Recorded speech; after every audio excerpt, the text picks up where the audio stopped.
welcome everyone to Heinz Field in Pittsburgh for what is being called one of the most anticipated home games in recent memory for the Pittsburgh Panthers as they take on the Clemson Tigers.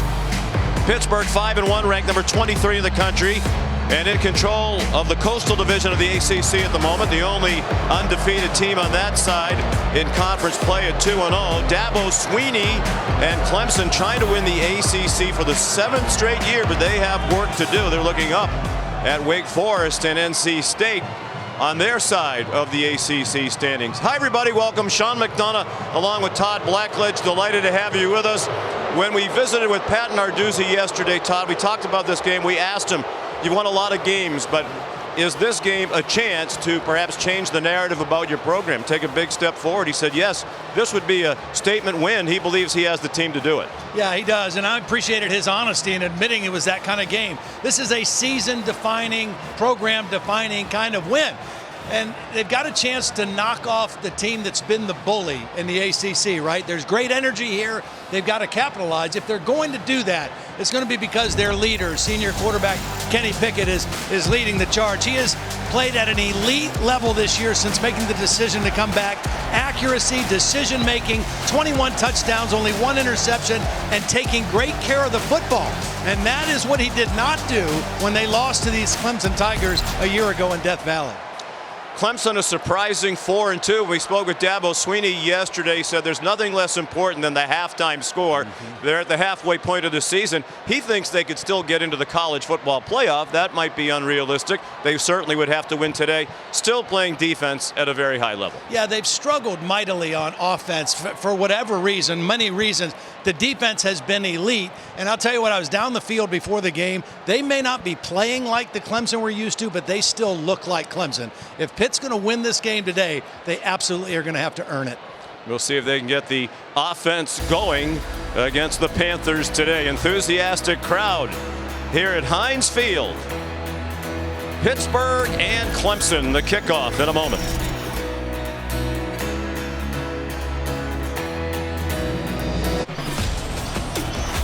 You're watching college football presented by Papa John's. And this is the ACC on ESPN from the great city of Pittsburgh, Pennsylvania. First time Clemson has ever played Pittsburgh here. Down on the field with Dabo Swinney, here's Molly McGrath. Thank you, Sean. Coach, what does your offense have to do to have the breakout performance you told us you've been waiting for? Well, we got to take care of the ball. We got to make the routine plays, and we're going to have to make more competitive plays than we've made all year today. All right, thank you, Coach. You got it. Clemson won the toss and deferred. So Pittsburgh elected to take the opening kickoff in front of a boisterous crowd, expected to be in the high 50,000s. Temperature in the low 50s, not much of a breeze. It's expected to get up into the mid 50s, and it'll remain cloudy throughout the day.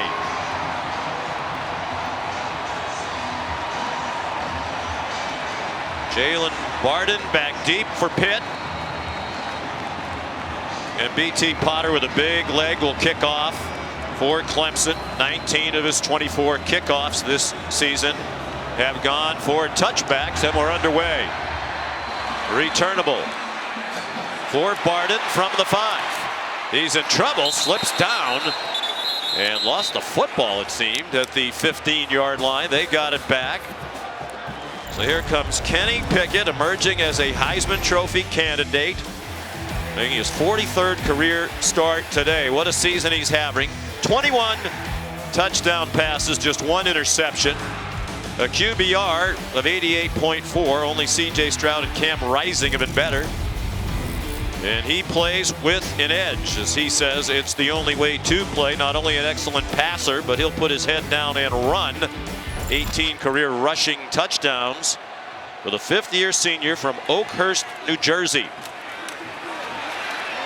Hands it off to Taysir Mack, wide receiver, coming around from left to right. He got near the 20-yard line for a gain of 4. He made a decision to come back for another year. Talked to a lot of people. Great move. He throws short to Jordan Addison. He's their leading receiver. And second in the country in touchdown catches with 9. Just a sophomore from Frederick, Maryland. And Kenny Pickett told us yesterday he asked a lot of people, was told at best he'd be a 4th round pick if he was in the most recent draft, but maybe even a 6th or 7th round pick. He said, I don't think of myself that way. Movement prior to the snap looked like Pittsburgh guilty of a false start. Number 7, 5-yard penalty, still 3rd down. Jeff Flanagan, the referee.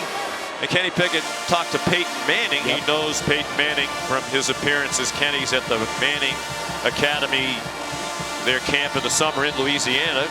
And Peyton Manning said to him, well, how do you view yourself? And he said, I don't think of myself as a 4th, 5th, 6th round pick. So back he came, and what a great decision it has been for him personally and for this very talented Pittsburgh team. Pickett's in trouble and swung down. Back at the 15 by Trenton Simpson, the linebacker. Well, it's a 6-man protection. They kept the back in, and initially Kenny Pickett's going to have good time. Credit the Clemson pass coverage. It was zone coverage. It was not man-to-man. And they're able to get to him. Simpson there, an extra linebacker on the rush. And Clemson gets the turnaround on 3rd down. These two teams annually among the national leaders in sacks. Kirk Christodoulou, the punter, the Australian. And a fair catch made by Will Brown. An excellent field position for DJ Uiagalelei, the Clemson quarterback, who started last year at Notre Dame, threw for 439 yards, the most ever given up by the Irish to any quarterback. And with Trevor Lawrence now in the NFL, he is clearly the starter. Got off to a very rough start. That can happen when you play Georgia in the opener. Coach Sweeney said he was in a funk, but he's had his 2 best games the last 2 weeks against Boston College and Syracuse. They open in the pistol. Kobe Pace was the running back. It goes out wide instead, and chopped down immediately was Bo Collins by Marquez Williams, one of the Pittsburgh corners. Clemson going with a little tempo here. No huddle. Take a look at some of the receivers missing from this Clemson offense today. Joseph Ngata out. Frank Ladson also out, but they get Will Shipley back at running back. There's a nice move down the sideline by Bo Collins, the true freshman from Los Angeles out of John Bosco High School, where he was 2 years a teammate of DJ Uiagalelei. Gain of 10 yards on the play. And a Clemson first down in Pitt territory at the 44-yard line. They line up with Braden Galloway in the game. And a false start.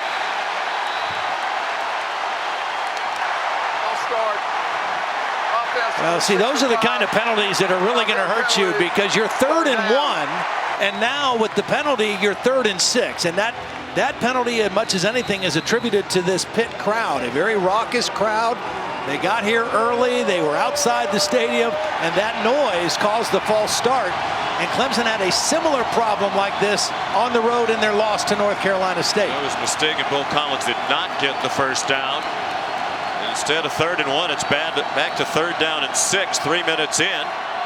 Pittsburgh rushed 5. Uiagalelei way too high over the head of Bo Collins, with a safety, Eric Hallett, in coverage. Well, the offense has been shockingly bad. Dabo Sweeney's team averaging 20.5 points per game, but if you take out the 49 against South Carolina State, not an FBS opponent, they're averaging fewer than 15 points per game against their FBS opponents. Yeah, it's been a struggle, and the biggest reason it's been a struggle is no big plays. It's too hard to play offense when you don't have big plays. Will Spires the punt, and a good one. Fair catch made by Jalen Barden inside the 10.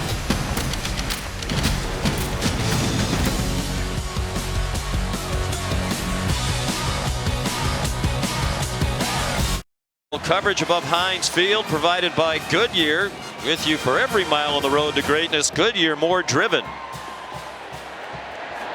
Here's the view from the AT&T 5G Skycam. Don't forget to check out the AT&T 5G Skycast. Streaming live on ESPN3 and on the ESPN app. Each team's had it once. Each team has punted. Kenny Pickett and Pitt from its own 9-yard line. Play action pass. Pickett out of his own end zone. And too high, intended for Lucas Krull, the tight end.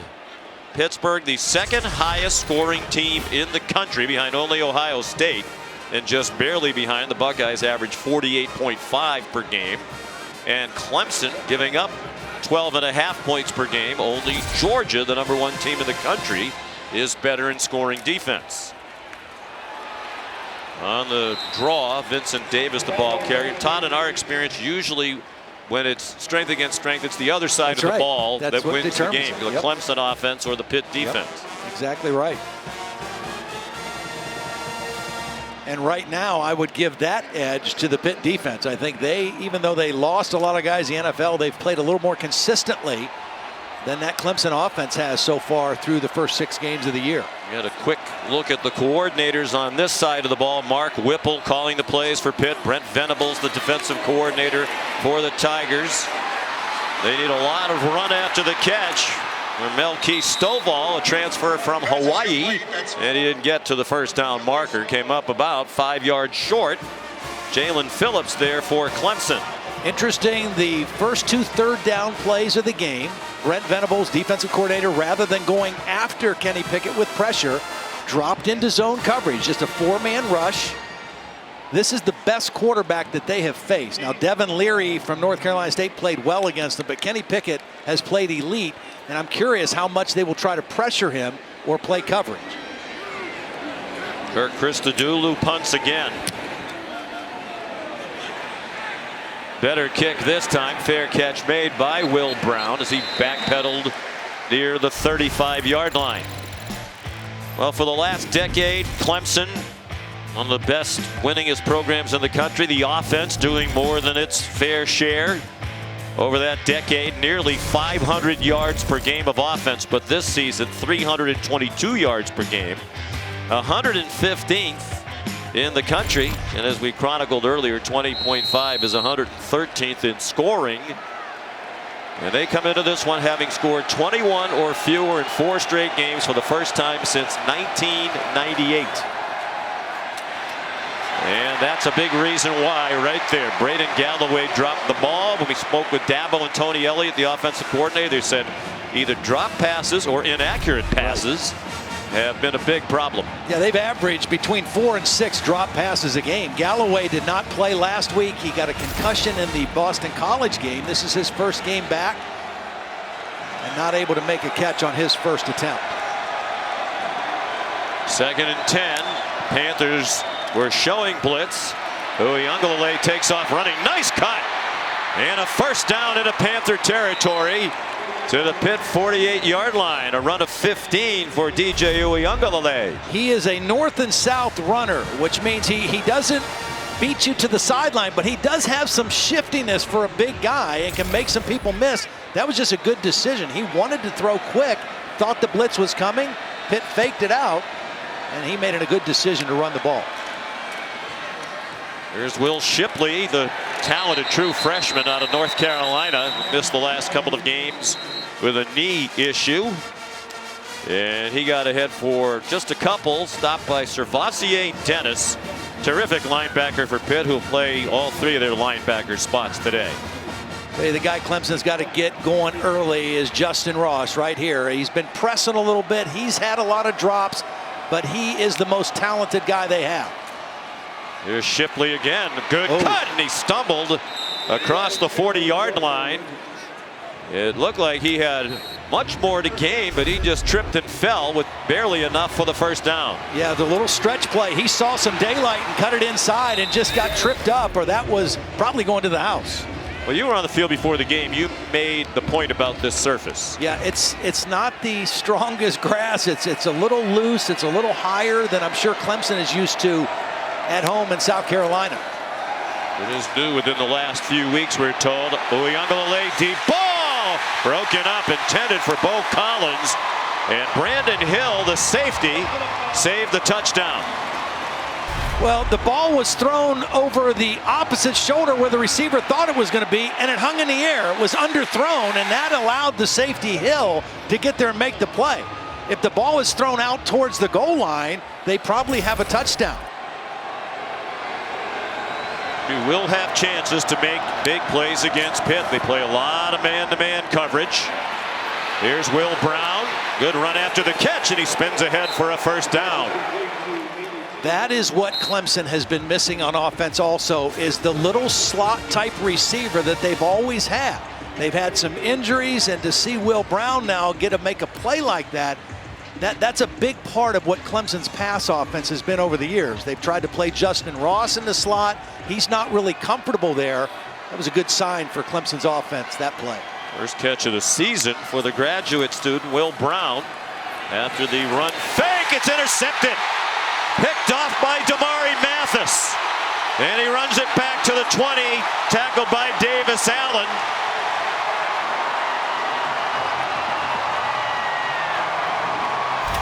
Defensive coordinator Randy Bates told us, we like to play a lot of man. We get kind of handsy. How they officiate the game is a big deal for us. They let him get away with the contact, and Mathis comes away with the turnover.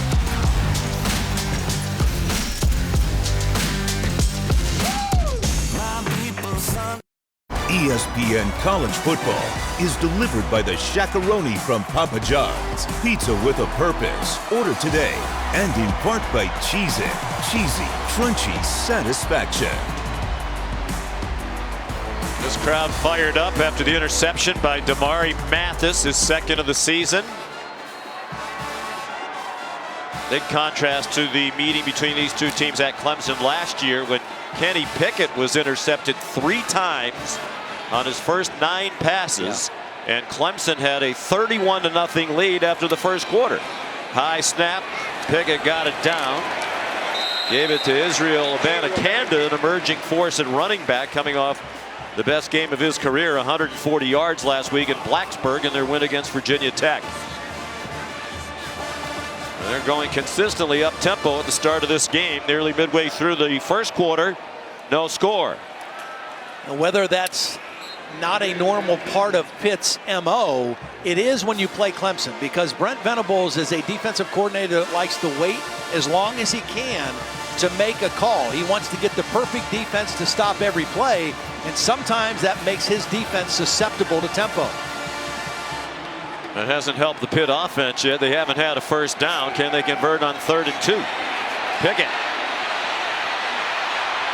He's a good runner, as we told you, and he dives for the first down. See, that is that quote that we had in the open, that you got to play with a little chip. It's not there. He's a good scrambler. He's particularly good when he scrambles to his right, and he just outruns Skowski to the marker for the first down. I mean, those are two players that play the game exactly the same way. They both have a linebacker mentality. It's just one of them's a quarterback.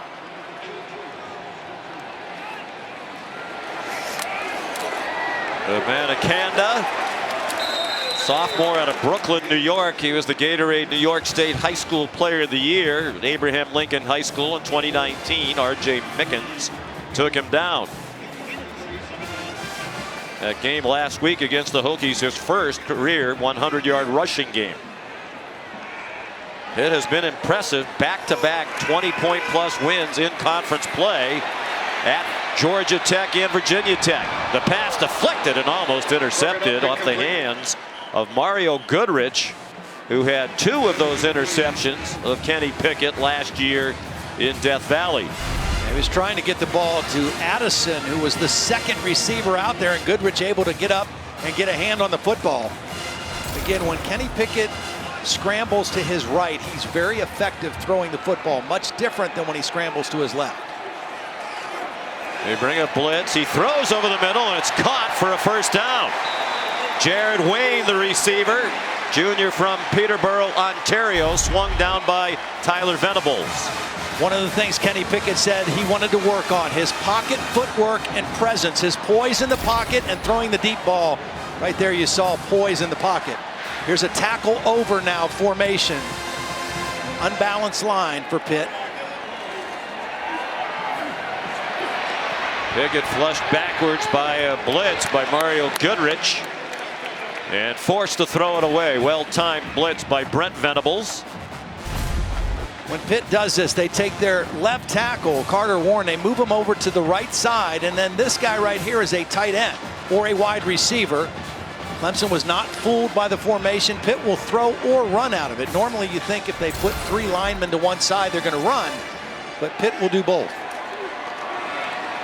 And Banacanda dropped for a loss. Excellent penetration by Trey Williams, the freshman from Windsor, Connecticut. Yeah, he just whipped the guard, Marcus Minor. Great quickness into the backfield. Again, this is a defense that is missing some guys, an offense that's missing some guys, but they have recruited so well. One good thing for Clemson, Tyler Davis, number 13, is back in the ball game. He has been out for a long time right there. One of the real leaders on the interior of this Clemson defense. This time after surgery for a torn bicep. Pickett again pressured and throws incomplete. Trying to get it to Lucas Krull.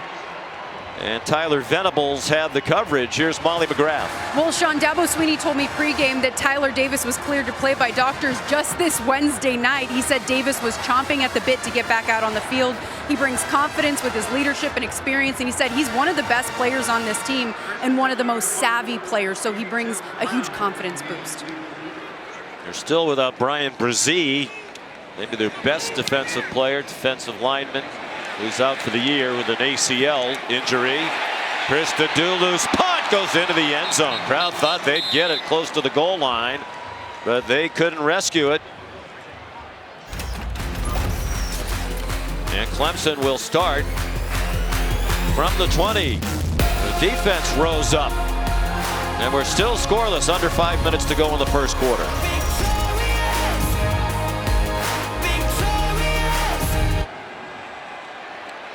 Not much offense so far here at Heinz Field. 46 total yards for Clemson, 32 for Pittsburgh. No score, just under 5 minutes to go. Opening quarter. DJ Uiagalelei all the way to the 38-yard line for a gain of 18. We take a look at DJ. A couple throws early. You talk about making the common play. 3rd and 6. Take the quick route. Don't throw the deep one against double coverage. And then on the interception, it's just a ball that he's got to place to the outside, away from the defender. Just a couple errant positions of the ball, but that was a good run to start this drive. His runs have been their best offense. Phil Maffa, freshman running back, gets the carry to the 45-yard line. Here's the interception. This ball has to be thrown to the outside, away from the defender, to give your receiver a chance. Dabo told Molly, we've got to make the routine plays. That first play was a routine play. He went the wrong place with the ball, and we have to make competitive plays. That's tight throws against tight man coverage. Receiver and quarterback on the same page. After the run fake out wide, it goes to Bo Collins, and he's dumped immediately by Marquez Williams, redshirt junior from Pompano Beach, Florida. This Pitt defense is very aggressive, a lot of man coverage, eyes right on the play. That was Marquez Williams, read the quarterback, saw the quick throw, made a quick break up, and brings up another 3rd down situation for Clemson. They're 0 for 1 on 3rd down so far in the ballgame.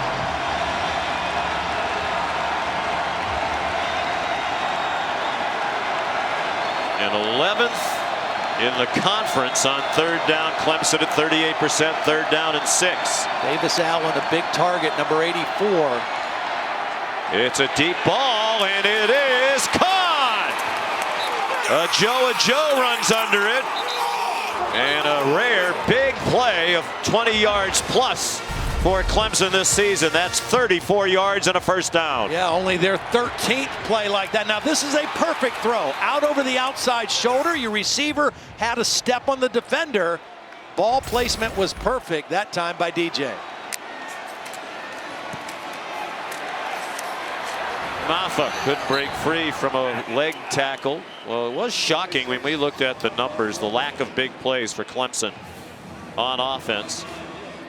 128th in the country with now 13 plays of 20 plus. Only Colorado and Rice have had fewer plays of 20+ than Tony Elliott's offense.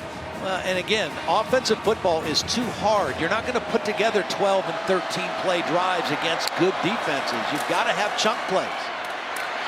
They caught Pitt in a corner blitz. Justin Ross fighting to try to get to the end zone. Brandon Hill wouldn't let go, but it is to the 5-yard line and 1st and goal for Clemson. Well, it was a good read. It was a corner blitz. That's the quarterback and the wide receiver being on the same page. They were both able to make the adjustment. And a 1st down and goal situation for Clemson. Got to be prepared for DJ running the football in this part of the field as well. Pittsburgh just did get their defenders off the field, down to the goal line, and short of it is Will Shipley. It'll be 2nd and goal from about 6 inches out. Phil Campbell made the tackle for the Panthers, coached by Pat Narduzzi. Really good double team as you take a look at the replay on the progressive pylon cam. Double team by Jordan McFadden and Mac Bockhorst on the left side, and Shipley got right in behind there and almost got that ball to the goal line. You can see his knee down before the ball crossed the plane. 65, Matt Bockhorst. And the injured players, Matt Bockhorst. We talked to Dabo Sweeney and Tony Elliott about other reasons why the offense has had a tough go of it. Injuries, inconsistency on the offensive line. Bockhorst, one of their best, really an emotional leader. 2nd-year starter at guard out of Cincinnati, St. Xavier High School, where he was an Under Armour All-American. They've had 3 different starting left guards this year, including Bockhorst. Tonight, Saturday Night Football, a Big Ten battle in Bloomington. Heisman hopeful quarterback C.J. Stroud leading the number 5 and rising Ohio State Buckeyes against Indiana. That's at 7:30 Eastern on ABC and the ESPN app. One tap. The Buckeyes have won 25 in a row against Indiana. Well, how do you size up C.J. Stroud as a Heisman Trophy contender? Most people think Bryce Young is the leader in the clubhouse right now. Yeah, and he's played the part, you know, and he also plays on a great football team. They're not the #1 team anymore, but they're still a great team. I think Stroud has played very well. I think the next month will really go a long way in determining C.J. Stroud, because in the Big Ten East, all those top teams play each other here in the next couple weeks, and I think that's when you really, to me, as a Heisman voter, I want to see how guys play in big games. That's what I put more credence in anything. So like a game like this today for Kenny Pickett is huge. You know, I think he's played at an elite level, but when you play on a stage like this against a team like Clemson, if you play well, that gets people's attention across the country. That does not look good for Bockhorst and Clemson. They've had 8 different offensive linemen start games this year. Mentioned 3 different starting left guards, 3 different starting centers, 2 different starting right guards through the first 6 games of this season. Mason Trotter, the center, didn't play a snap until last week. On 2nd and goal, it's a touchdown with ease. Phil Maffa. And Clemson is first on the board. On the first career touchdown for the freshman from Loganville, Georgia. Ran right behind the replacement left guard. Marcus Tate, number 74, came into the ball game to replace Bockhorst. And Maffa ran right behind him. Good push up front. And Clemson on the board first. A couple nice throws and reads by DJ Uiagalelei on that drive. B.T. Potter adds the extra point. Well, Maffa out of Grayson High School in Georgia, the same school that sent several players to Clemson, including Wayne Gallman, the fine running back, who moved on to the New York Giants.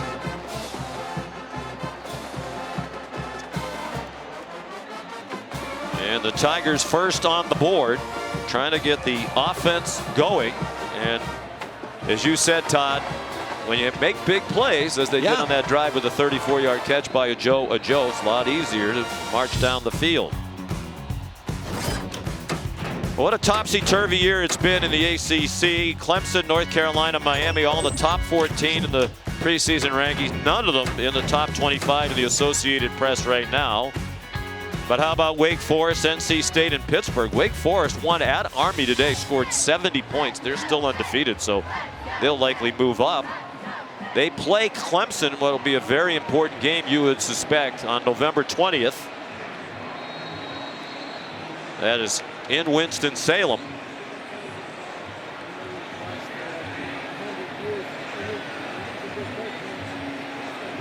I should point out that Clemson is ranked in the coaches poll, but unranked in the AP poll. They're 24 in the coaches. Touchback by BT Potter, and here's Matt Berry. Okay, Sean, time now. Rocket Mortgage Studio update. Speaking of ranked in both polls is Oregon, but they are already down at the Rose Bowl. DTR to Casimir Allen, 14-0 Bruins in the first quarter. By the way, Penn State, Illinois, 8 overtimes. Blackledge, what do you got on that? You better have a bunch of 2-point plays now. Better have some new creative ones. My goodness.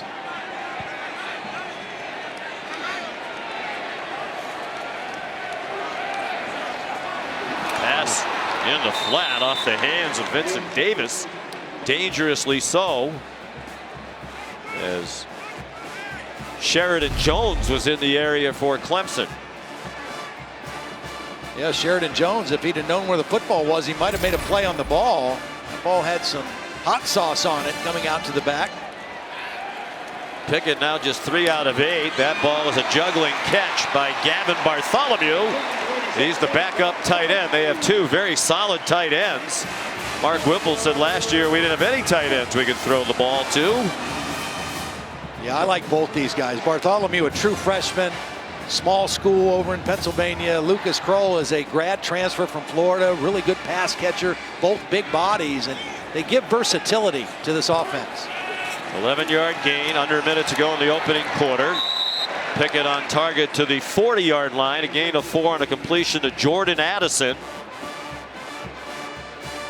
We talked to Dabo Swinney. I mean, he was raving about Kenny Pickett, just says the game looks slow to him. He says he's a real rhythm passer. We've got to affect him. A couple of those third down plays in earlier drives, they were able to affect him.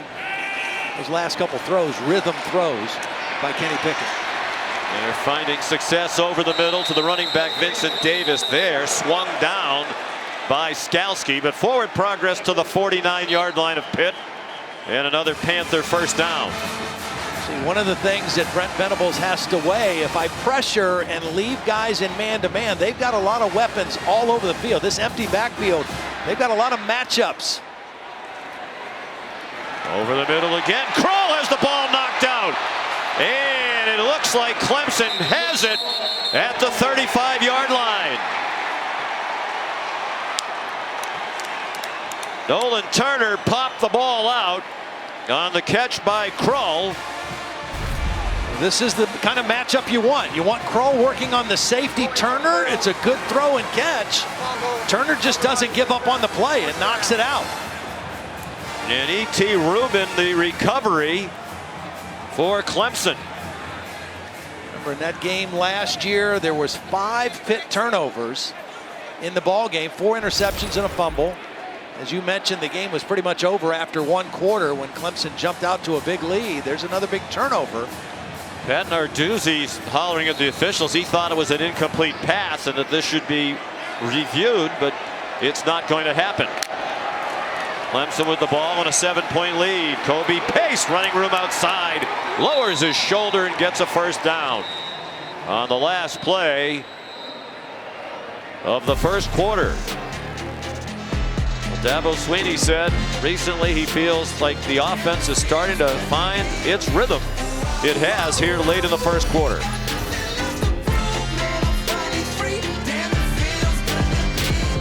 Here in Pittsburgh, where Clemson offensive lineman Matt Bockhorst was just carted off the field with ice on his right knee, and when he tried to put weight on his right leg, he yelled out in pain, couldn't walk on his own. And Sean, you mentioned coaches say he is the heartbeat of this Clemson offense. The vocal leader just said sometimes they have to talk to him about refining his delivery. Give you a little too passionate and direct with some of his teammates.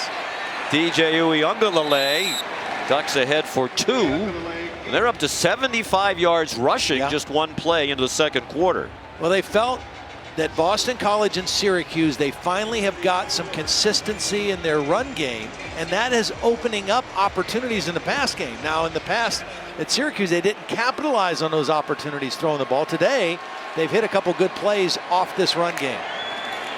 Kobe Pace, the running back, he took the handoff and got stacked up at the 50-yard line. Chase Pine, first there for Pittsburgh, playing in his 52nd career game. They have 13 super seniors, 6th-year players. A big third down opportunity for the Pitt defense right now. They can create some pressure. Probably going to get some kind of man underneath.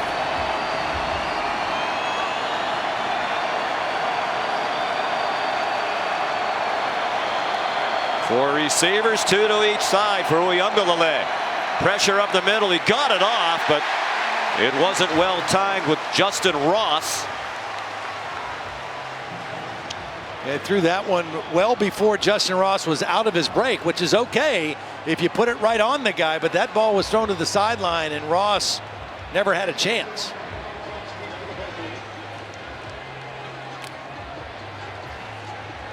Here's Will Spires to punt it away to Jalen Barden. 5th year as the starting punter for Spires, his 63rd career game. And another good kick and a fair catch at the 11. Here's Matt Berry. Gentlemen, it's gone final. 9 overtimes. Brandon Peters, first action since week 0. Casey Washington back in the end zone. Ball game. Illinois upsets Penn State in Happy Valley 20-18.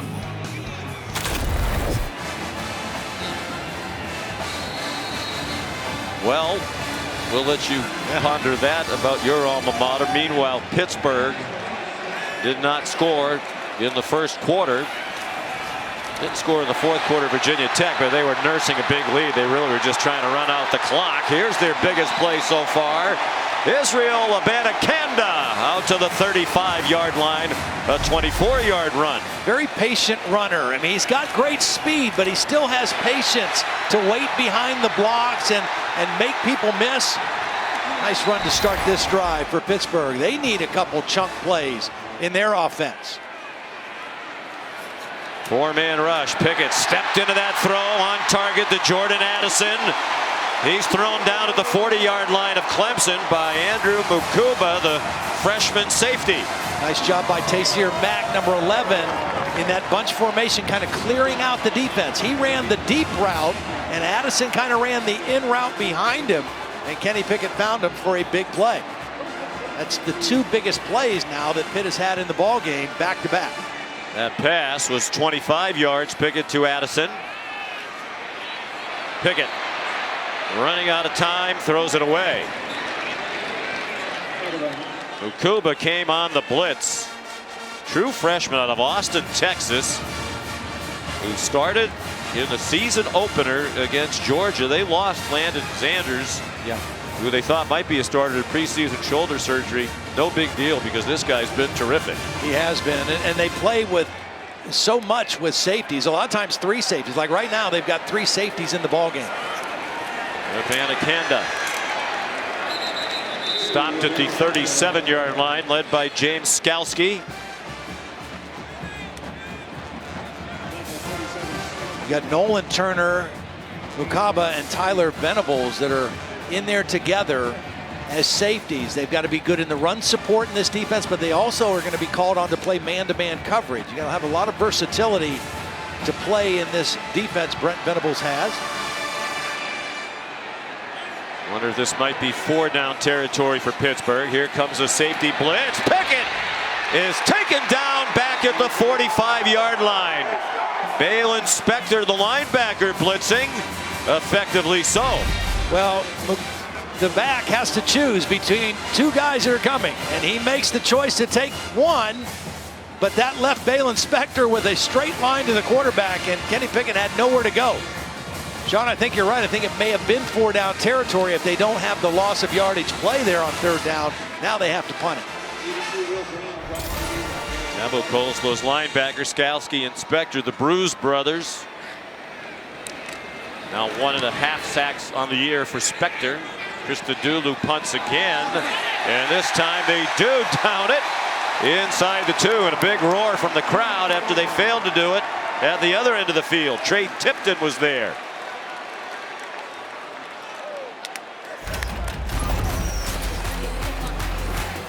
Excellent work by the Pitt special teams as you look at it from the progressive pylon camera.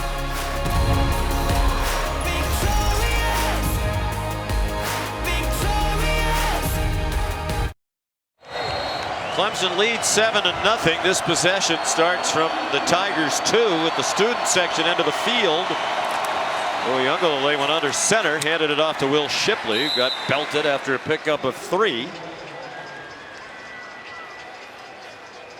This Pitt defense on 1st and 2nd down, I mean, they don't try to fool you. I mean, this press quarters coverage that Pat Narduzzi ran when he was the defensive coordinator of Michigan State, here again, they press on the outside, they come downhill with the linebackers to stop the run.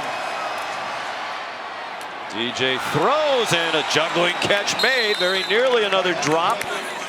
But Bo Collins able to take it in for a Clemson 1st down. And these are the players that have the most pressure in this defense. It's the safeties. That's Eric Hallett, who's in coverage on a slot receiver in man-to-man, but he's coming from 10 yards deep. That's the most pressure is on the 2 safeties in this defense. Shipley tripped up and again frustrated as there was more there for him. If he could have gotten away from Keyshawn Camp. It was an excellent defensive tackle. It was a question mark all week with an ankle injury, but he's in there toughing it out today. I talked to C.J. Spiller, the running backs coach on the field before the game, and I said, tell me about Shipley. He says, well, I can't tell him this yet, but he's really going to be special. If he keeps doing what he's supposed to be doing, he's going to be really something else. Coming from a guy who was very special himself, C.J. Spiller, now coaching the running backs at his alma mater. Davis Allen the catch for the Tigers, and that gets them another 1st down. They move from their own 2 out to the 26, under 10 minutes to go in the half, and the Tigers, an underdog in ACC play for the first time in 48 games, leading 7-0.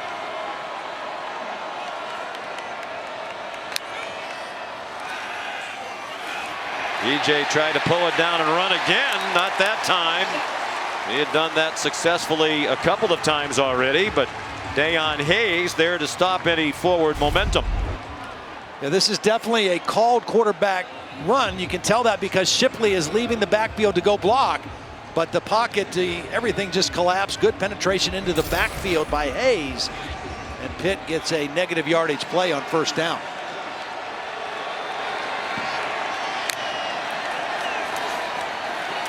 Shipley, 1st down. Wow. Loaders headed the end of the run.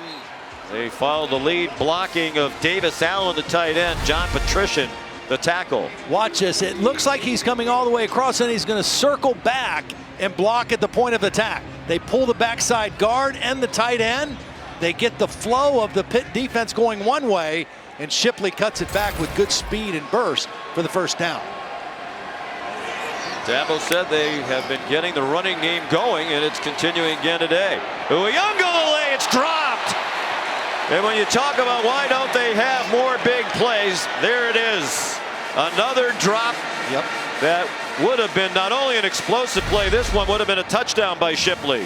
The number 3 receiver on the inside. He's working against a backup defensive back, the star linebacker, Petrosian, and he beats him badly. And you can't throw the ball any better than DJ did right there. And Dabo has seen that too many times this season already. Perfect play call. Pitt brought a blitz. Bo Collins out wide. And they'll mark him out of bounds at the 44-yard line.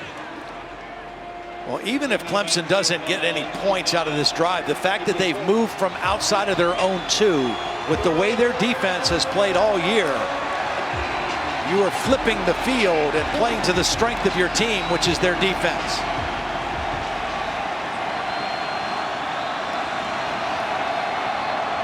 Third down and 4. Tigers at their own 44, leading 7-0. Oyunglele short set and an incomplete pass. Tried to jam it into Davis Allen. He was surrounded. They're well aware of his presence after Allen had 8 catches last week at Syracuse. He was surrounded, but he could have put the ball on his numbers for the first down. It just was not a real accurate throw by DJ, and the Pitt defense gets the hold. They dodged the bullet with the drop by Shipley, and now they'll get the ball back for their offense. Spires to punt. He executed a fake punt at Syracuse last week, completed a 17-yard pass on 4th and 5. Great catch by Davis Allen. Martin nowhere to go. Tried to return that one, but no yardage on the return of a 45-yard punt. Well, DJ put the money on the ball, on the money on this one. Shipley not able to make the catch, and Dabo says, not again.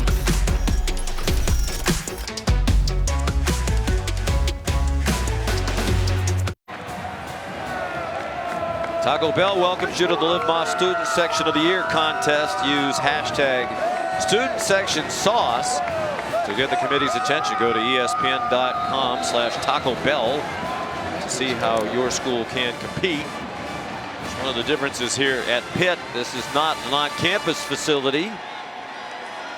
Campus in Oakland. Used to play at Pitt Stadium at the top of that hill. Now they play at Heinz Field, which they share with the Pittsburgh Steelers. On first down, Vincent Davis ahead for just a couple. Well, this game is really, you know, for Pitt's offense going about the way we thought. I mean, we knew this was going to be the best defense that they faced, right, with Clemson. One of the best scoring defenses in college football. They've got speed, they've got talent. Mark Whipple, offensive coordinator, knew it's going to be a 4-quarter type of game. Ooh.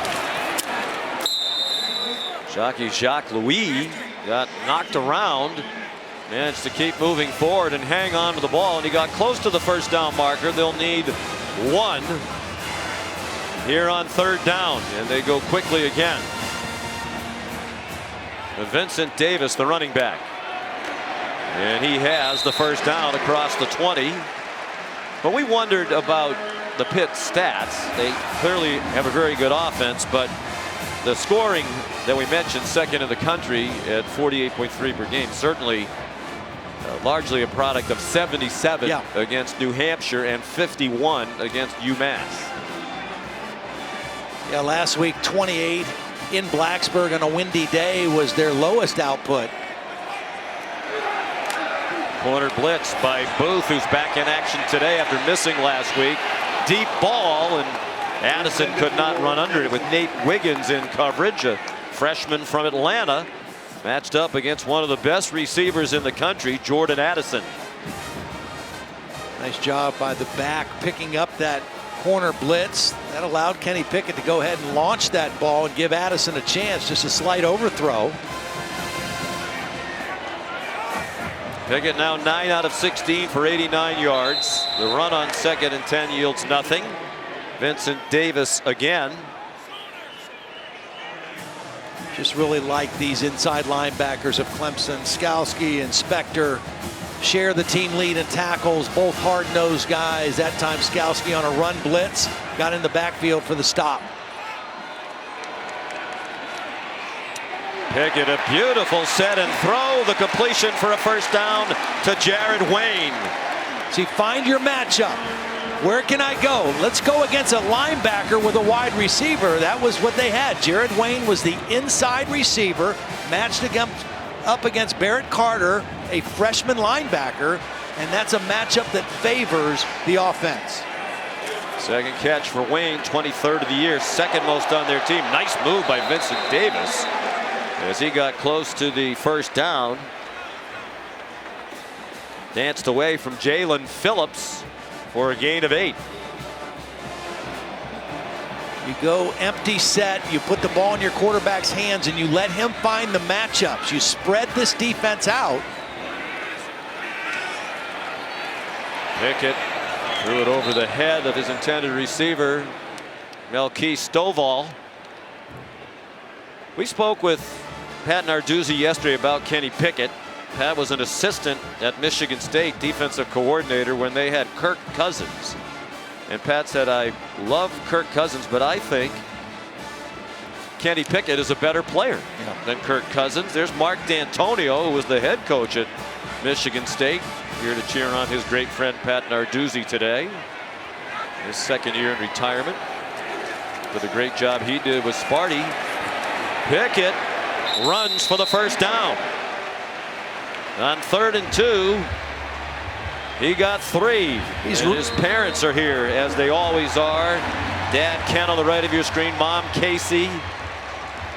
Big part of his decision to come back for another year. They realized it was the right thing to do. He is really a good short yardage runner. I mean, that was a designed run, but on quarterback sneaks, I mean, he is a physical kid and very effective in short yardage runs.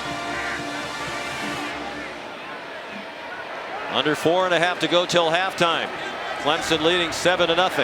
Pickett has Addison open, and he hangs on at the 27-yard line. He got hit hard in the air by Jalen Phillips, but it's a 28-yard play, and Addison injured on the play. Had 3 receivers to that side, and Kenny Pickett saw Addison, maybe got the ball to him a little bit late, but Addison, knowing he was going to take a shot, held on to the football. Landed hard on his right arm. It looks from that view that maybe just got the wind knocked out of him. Pickett zips one behind his intended receiver, Taysir Mack. The tight end Kroll was the underneath receiver. Addison going down the sideline. Kenny Pickett got him the football. Clean hit. But took a shot on the back on his way to the ground. Looks like he's still trying to catch his breath. They need him back out there. It's an important drive, and he's by far their leading receiver. Timeout. Clemson. And this timeout might actually help Pitt and by getting Addison back in the football game. Clemson leading 7-0, but Pittsburgh in the midst of its best drive of the game so far, including 3 for 3 on 3rd down on this drive.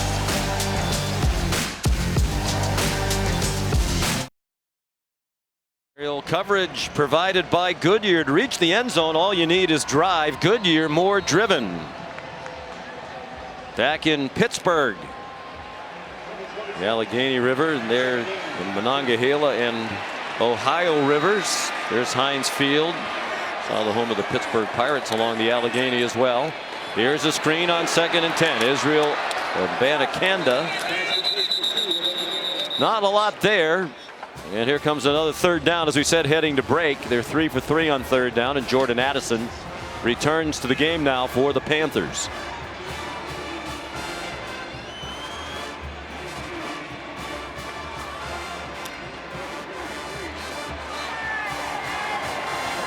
Pickett 13 for 22 for 142. You have Addison on a safety right now. Design roll to the right. Throwing on the run. Corner of the end zone. Addison beats the safety Turner for the touchdown.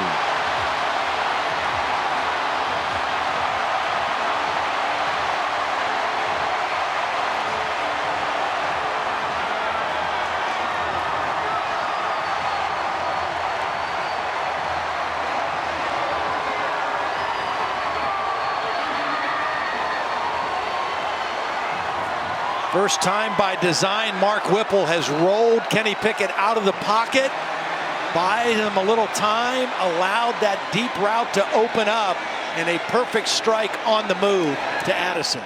Oh, the extra point, no good.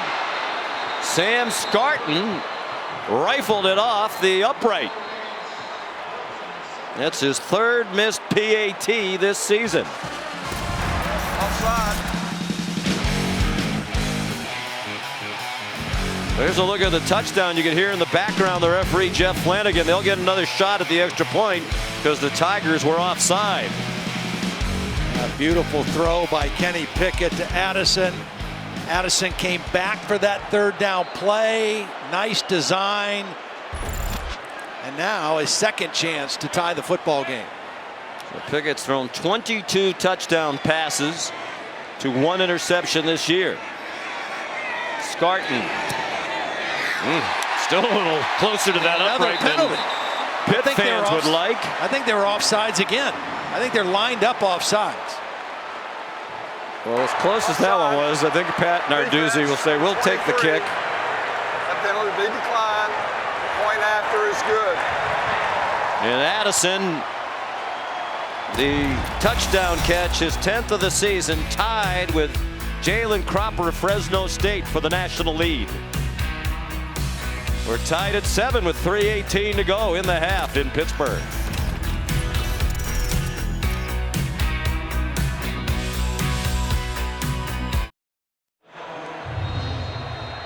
Well, Kenny Pickett with 14 completions today now has 868 in his career, and he moves 1 ahead of Alex Van Pelt for the most completions in Pittsburgh history.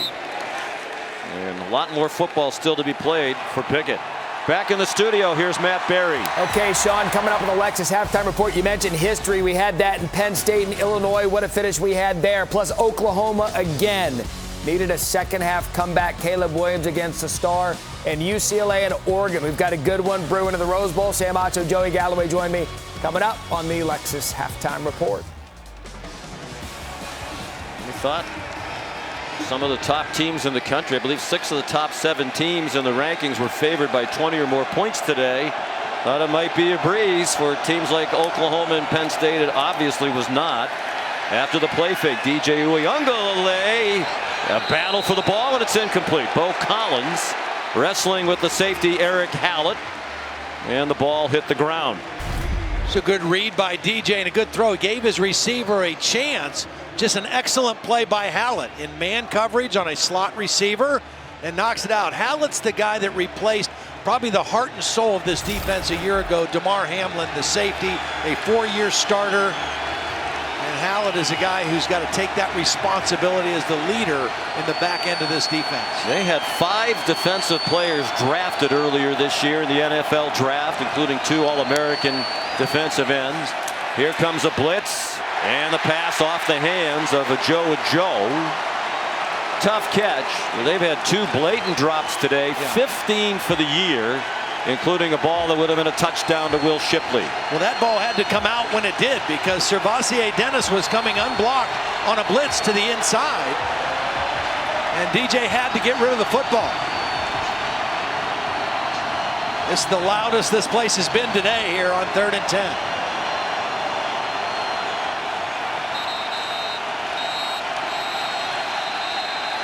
And Pittsburgh has called a timeout. Pittsburgh.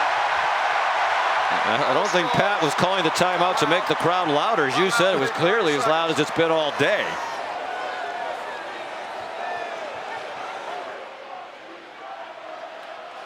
You know, for DJ, last year in those 2 starts, he was unbelievable. This year, it's been a struggle.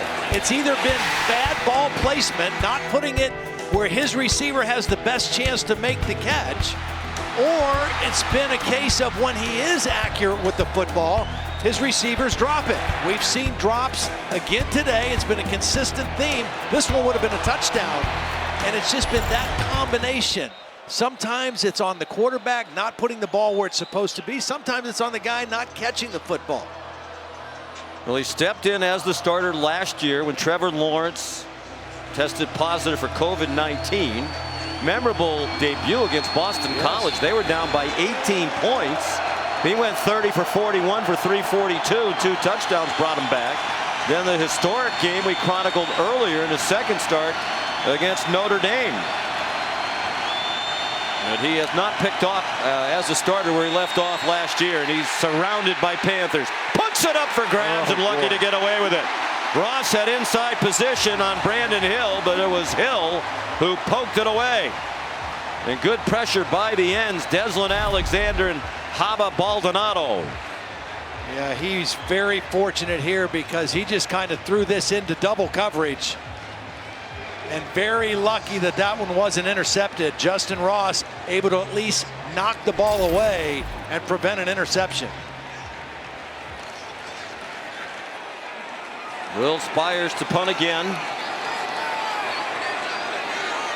3:03 to go in the half.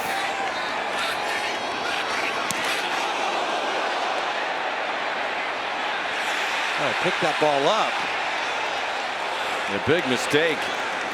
As low as the kick was, he had plenty of time to pick that up and get the ball upfield for at least 10 yards. For Jake Cradle, the offensive lineman, telling him they tossed themselves plenty of field position with the failure to pick that one up. It wound up as a 51-yard punt. Week 7 Monday Night Football. Alvin Kamara and the Saints in Seattle to take on DK Metcalf and the Seahawks. Coverage begins with Monday Night Countdown at 6 Eastern on ESPN and the ESPN app. And we also would note that Peyton and Eli Manning return this week on ESPN2. Congratulations to Eli Manning being honored at Ole Miss today. Deservedly so. They put the name Manning in each end zone. Understandably so. Israel Abanikanda, the ball carrier. And he got 2. Each team with 2 timeouts left as we approach 2.5 minutes to go until halftime. 4 wide receivers for Kenny Pickett. Pass incomplete, and here comes a flag from center field for pass interference against Trenton Simpson, the linebacker covering the wide receiver Jared Wayne. See, again, you go empty backfield with 5 guys out, and you find out, okay, who are the safeties covering? Defense number 22. Penalty is an automatic first down at the spot of the foul. Who are the safeties covering, and who are the linebackers covering? Is it a wide receiver? I like that matchup if you're Kenny Pickett. If I have the protection, that's where I'm going with the ball. Pickett spun away from the rush several times. Here comes the flag for a holding call as he spun away. That might help Dabo Swinney calm down a little bit. He didn't like the pass interference call. 10-yard penalty. They got Carter Warren holding on Miles Murphy, number 98, a little inside move. A far cry from a year ago when Kenny Pickett and Pittsburgh really struggled. They got annihilated, never in the game, down 31-0 at the end of the quarter at Clemson. Pat Narduzzi said, we're a much different team this year. They were without 3 starting offensive linemen last year. Abanikanda stacked up after a very short game. It's a veteran Pittsburgh team. I mean, this is the year if they are going to take that next step. Yep. A lot of guys came back. You know, not just Kenny Pickett. A lot of other guys came back, having good seasons. Veteran leadership. Good poise in the pocket and a drop. Oh boy! Oh my goodness! Abanikanda dropped it, and then Balin Spector dropped him. It almost looks like Spector didn't know the ball came out. Like he felt he had to separate the ball from the defender. The ball was on the ground when he hit him. Now the question is it going to be called a targeting foul? After the play, personal foul, unnecessary roughness, number 10 of the defense with targeting. The play is under further review.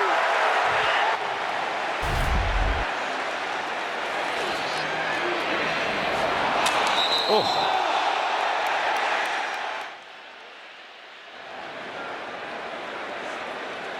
Well, let's bring in our rules expert, Matt Austin. It looked like the contact is into the right shoulder of Abanikanda. Matt, what do you think? I agree with everything you just said. Originally, I thought it was definitely targeting, but I do think he got his shoulder low enough, got him in the chest. I would not be surprised. This should be overturned. But it would still, could it still be a personal foul, right? Oh, it's a late hit, no matter what. It's a late hit. Targeting. Yeah. Yep. Yes, the 15 yards is no matter what, but he should be able to keep playing. Right. I would agree with that too. And that would be a huge loss if he can't. He's their leading tackler. He had 19 tackles in their loss at NC State, most under Dabo Swinney in his 14 years as head coach.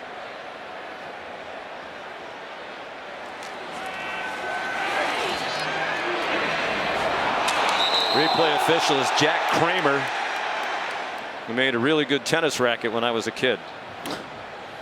Don't think it's the same Jack Kramer, who was also a great tennis player. The replay official? That's not the same Jack Kramer. Okay. We're pretty sure. I think the Jack Kramer I'm talking about is a little older. Okay. After further review, there was no targeting on the play. Number 10 may remain in the game. However, a dead ball personal foul penalty, 15 yards, will be enforced. First down. Well, they definitely got that right. The unfortunate thing for Brent Venables now, it's 15 yards at the end of the play. It's a first down, 1:48 for Pitt, Kenny Pickett, and 2 timeouts. Remember, Clemson won the toss and deferred, so they'll get the ball to start the third quarter. Pitt would love to steal that momentum right here at halftime. Only a 3-man rush brought by Brent Venables. Taysir Mack the catch. Another 60-year senior. He spent 2 years at Indiana. Now 4 at Pitt. He's 2.5 yards short of the first down. Their field goal kicking is a question mark. They've only tried 4 all year. Abanikanda, first down, shoved out by Nolan Turner, but in Tiger territory inside the 44-yard line. Mark Whipple very comfortable and confident with his quarterback right now, spreading things out, letting him find matchups, and credit the front 5 of Pitt for giving him enough protection to throw the football. Pickett, lots of running room, slides down at the 37. Perhaps they'll mark it back where he started the slide at the 38. It was another 3-man rush. I got to expect that they're going to try to pressure Kenny Pickett here soon, because if you only rush 3 and give him time, he's going to find holes in your defense. Here they come. He has plenty of time. He's on target. The ball's dropped by Jalen Barden, with Mario Goodrich nearby for Clemson. Barden, who also cost them some field position, but he didn't scoop up that punt. Interestingly, Addison not on the field again at this critical juncture of the football game. Probably not in field goal range. Tentative rush, almost like they're spying Pickett. He throws, and that one could not be squeezed by Abanikanda, with Barrett Carter, freshman linebacker, in coverage. Really good job by the linebacker Carter. He's out there in space with the running back. Kenny Pickett tried to throw a back shoulder. They're going to go for it, it seems, on 4th down. 4th and 5. And Addison is back on the field now. He's at the top of the screen right there in the bunch formation. Here comes pressure. Picked up nicely. Man wide open! Touchdown Pittsburgh! Taysir Mack! 39 yards on 4th down.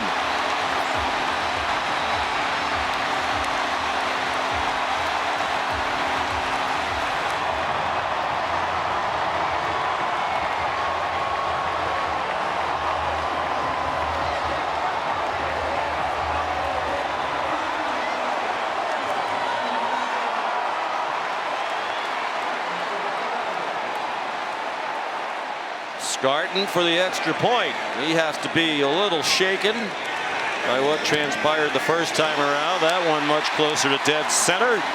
And Pittsburgh leads for the first time today with 40 seconds to go in the half. Again, great formation. You've got 2 receivers right here. Now, this is a safety and this is a corner. And Kenny Pickett is going to read the matchup and say, I like my receiver on a linebacker, Barrett Carter, and you can see why. Taysir Mack easily beats him right at the beginning of the route. The protection is there. There's no safety help. And Kenny Pickett with the right decision of where to go with the football. We saw it earlier on the touchdown to Jordan Addison against a safety. That time it was Taysir Mack working on a linebacker, and Kenny Pickett gets his 2nd touchdown of the day. Helping his Heisman candidacy for sure. 218 yards passing and 2 touchdowns in the first half against the #2 scoring defense in the country. Clemson had allowed only 12.5 points per game. Pittsburgh with 14 here in the first half.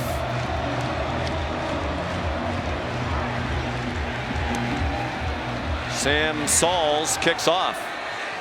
Returnable for Will Shipley. Will Shipley room outside across the 30. And out of bounds at the 36-yard line. It was the kicker, Ben Sauls, who had to take him out.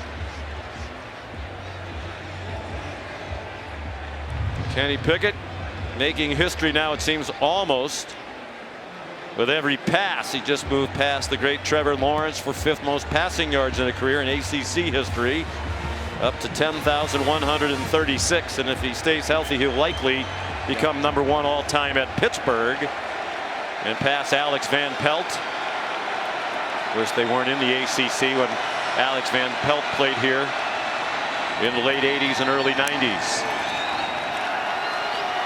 DJ wants to throw it, and they want to throw him down. And finally they do. It's hard to get him on the ground. He's big Cinco at 6'4", 250, but Baldonado led the way for the sack. And it looked like his eyes immediately went down to the rush on that play, Sean. The last couple throws, he has not looked like he trusts his protection. And he's not looking downfield at receivers. His eyes are down, seeing where the rush is coming from. Watch how his eyes kind of go down. Of course, you can't really see him, but you can tell he is not comfortable with what he thinks the protection is going to be. If you're a quarterback and you play against these teams, you expect to be taken to the ground.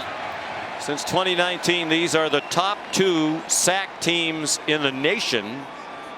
Pittsburgh #1, Clemson 11 behind.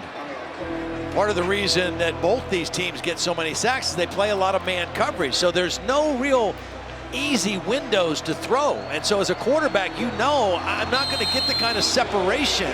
I've got to throw guys open some and anticipate breaks.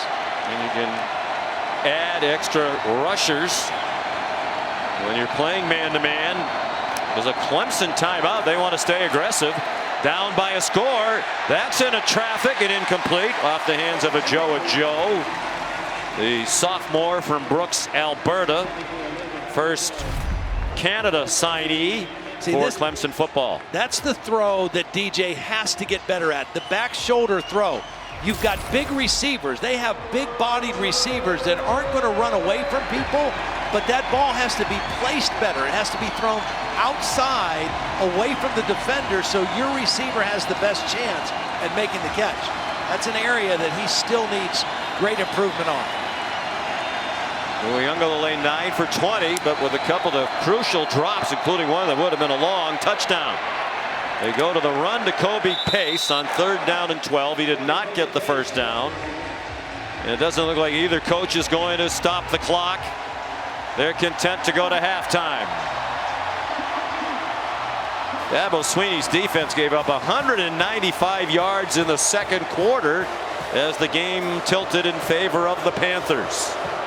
Last 2 drives, Pitt went 90 yards and 76 yards.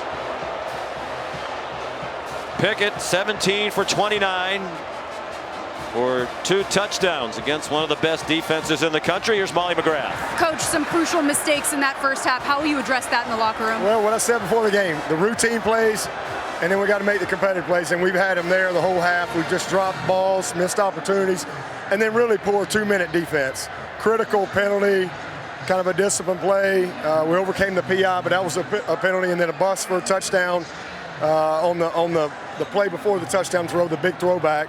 So a couple, defense has played great outside about 3 plays, but offensively it's there. We just got to, sooner or later, we got to grow up and make those plays. All right, thank you, Coach.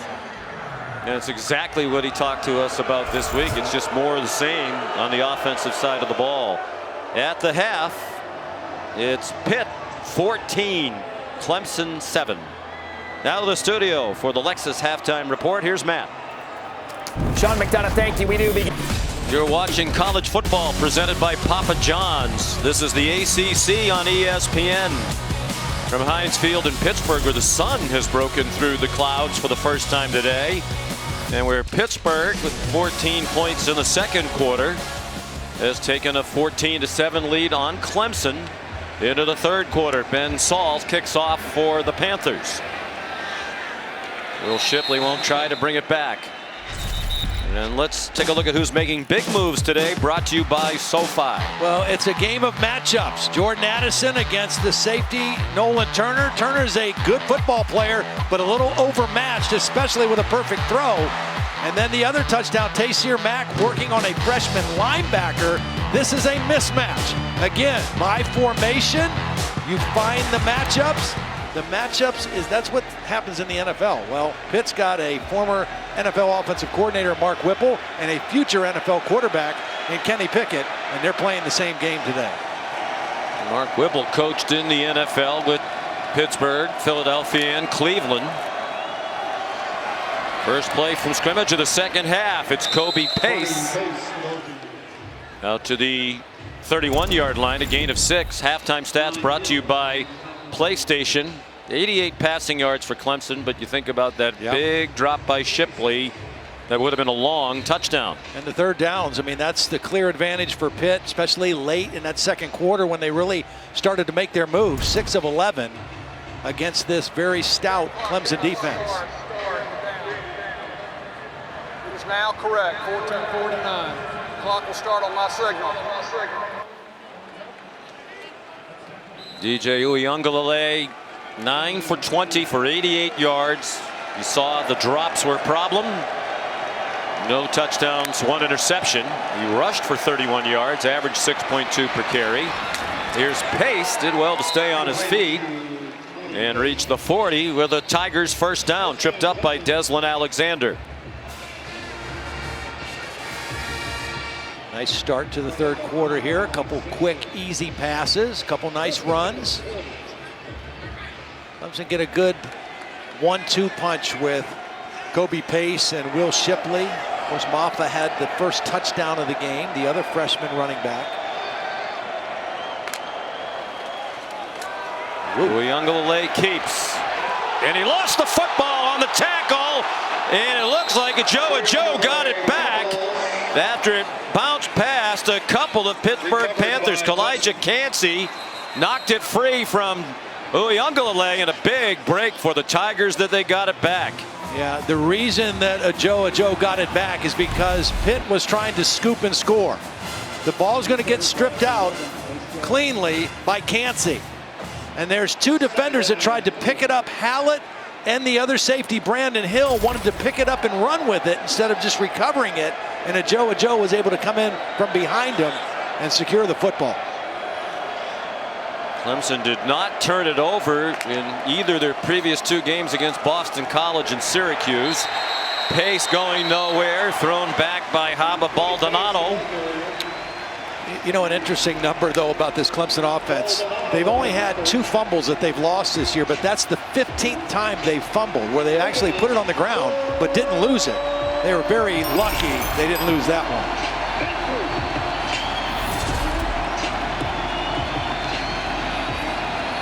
So nothing there on 2nd and short. Sets up 3rd down and 3. You saw on the PlayStation stats, the Tigers are 1 for 6 on 3rd down.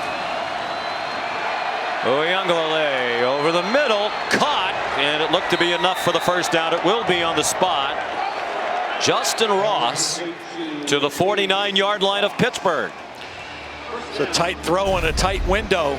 Justin Ross on the crossing route, knows he's going to get hit. It's good coverage by the corner, Damari Mathis, and DJ put it on him for the first down.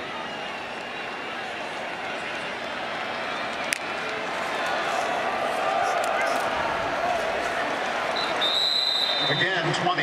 Pace ahead for a couple. Of course, this has to be an emotional day, you would think, Todd, for Justin Ross. He's back in Pittsburgh, where he had spinal surgery the summer of 2020, missed all of last season. They thought it might be a career-ending fusion situation for him. His surgeon Dr. David Okonkwo is here today. That's a special memory for Justin Ross. Came here to have surgery done by one of the best in the country, and obviously, oh my goodness, the pitch is picked off, and it's going to be a touchdown for Servassier Dennis.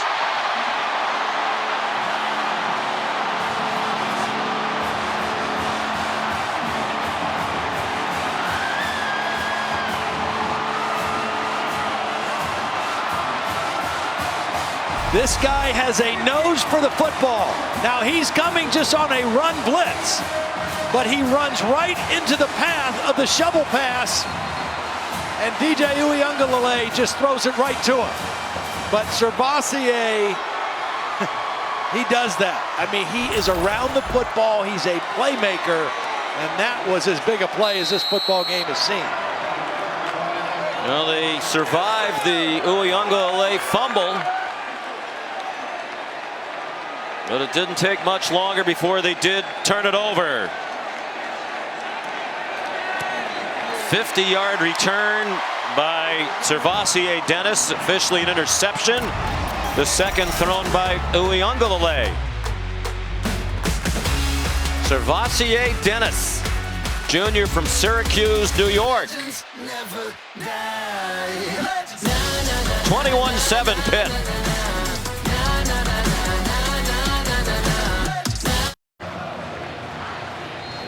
Well, you saw just as we went to break, Servassier Dennis summoned someone down to the railing to give her the ball. That's his mother, Corliss, who during the TV commercial was in tears. Here's Will Shipley. Nice return for Clemson to the 30. Mrs. Dennis was a 10-year member of the United States Army. Servassier's dad, Cervantes, 12 years in the Army. And there was a period back in 2003 where Mrs. Dennis and Servassier thought they had lost her husband and Servassier's dad. They received word that he had been killed in the line of duty while in Kuwait. Turns out he was shot and injured, but he had not died. But for about a week, they thought he had passed away. Here's Tyson Pumachan, who's in at quarterback now, taking over for DJ Uiagalelei. Servassier Dennis very close to his parents, and what an emotional moment that was. And we thank Corliss Dennis for her service. Yeah. So I guess not surprising on the quarterback change here, Todd. Yeah. Very ineffective Uiagalelei. Again, not a lot of help around him with some drop balls. Pumachan handed it off to Will Shipley. Tyson's a sophomore from Bridgeport, Connecticut, out of Avon Old Farms.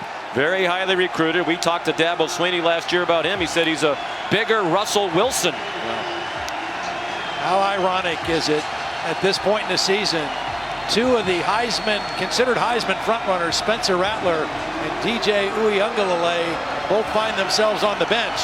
And Kenny Pickett, who wasn't even thought about really as a Heisman candidate, is emerging quickly as a top candidate. Tough situation for Pumachan to enter. He's thrown just 10 passes all year, completed 7. Rolling away from pressure and throws short for a first down. Justin Ross the catch, and they convert on 3rd down and 6. Right now you're just hoping that maybe he can change the mojo. Nice play there on 3rd down to get a conversion. They have not had many conversions. And you're just hoping that maybe the change can bring a spark to your offense. Right now they've got great field position, although they find themselves down 2 touchdowns after that last turnover. This is what Pumachan keeps, runs into Pittsburgh territory, got pinballed around. That's a nifty run to the 35-yard line, and Pumachan has to be helped up. Baldonado and Brandon Hill put the hits on Pumachan at the end of that 17-yard run.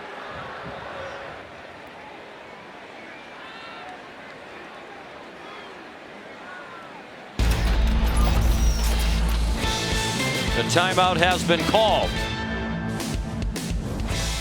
There's an injured Pitt player on the field. It's Brandon Hill who was involved in that tackle.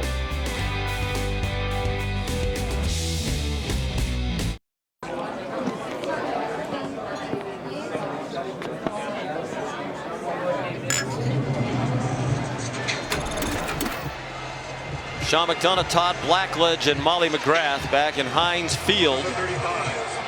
Pittsburgh has taken a 21-7 lead over Clemson on a defensive score by Servassier Dennis. Here in the third quarter, Pittsburgh has not run a play on offense in this quarter. DJ Uiagalelei removed after his second interception. Tyson Pumachan handed it off to Will Shipley, and Pumachan off the bench has Clemson on the move. You know, that timeout that we were just away was an injury timeout for a Pitt player, but I think it really helped Pumachan because he was slow getting up after that run, was able to go to the sideline, get some water, kind of clear the cobwebs a little bit, and come out to resume this drive. Highly recruited player out of Bridgeport, Connecticut. ESPN, as you saw, had him the number 8 quarterback in the country, the number 1 player in the state of Connecticut. Ross chopped down immediately. Nice tackle by A.J. Woods, who rotates in at cornerback, junior from Germantown, Maryland.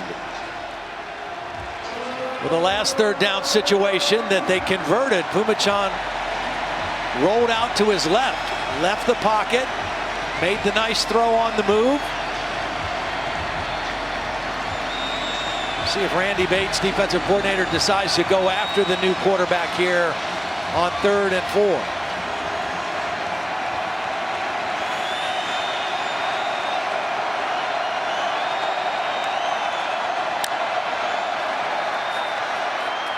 Shipley, far sideline, first down Clemson, as he slid by the defender and passed the line to make.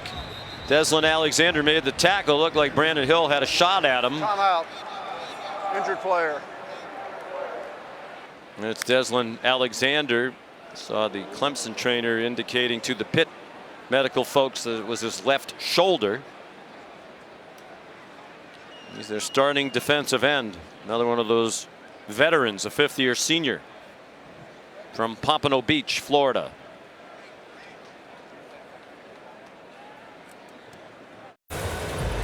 This season, along with their contributions to universities' general scholarship funds for every field goal and extra point made, Allstate will also be donating to the American Red Cross to help with disaster relief efforts. Thank you, Allstate. On first down, Pumachan throwing for the end zone for Ross. And he caught it, but it looked like he was out of bounds, and he is. It's incomplete. This was a trick formation by Clemson. That's why they came out of the huddle quickly and snapped it quickly. You can see the foot out of bounds. The throw took him there, but that was the same kind of unbalanced line that Pittsburgh uses. And they snapped it quick, but it didn't fool the Pitt defense. Just a throw too far outside by Pumachan. Is Shipley to his left at running back. The pass too quick for Bo Collins. It surprised him and was nearly picked off by Damari Mathis. Great pressure by John Morgan from the outside, number 6. Kind of forced that throw a little earlier than I think the receiver was anticipating it. Another third down play for Clemson's offense.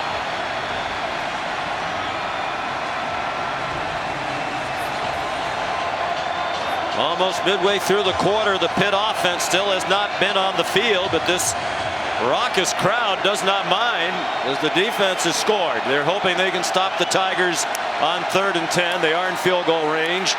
Pumachan taken down for a 2-yard loss by Kalijah Cansey. Cansey is a little bit undersized for a defensive tackle, but he's very twitchy. He's very quick. Watch his quickness off the ball. Gets past the center trotter. The right guard can't cut him out, and he's into the backfield. When we spoke with Dabo Sweeney yesterday, asked him who stands out to you on the Pitt defense, he and Tony Elliott both said number 8. He's a problem.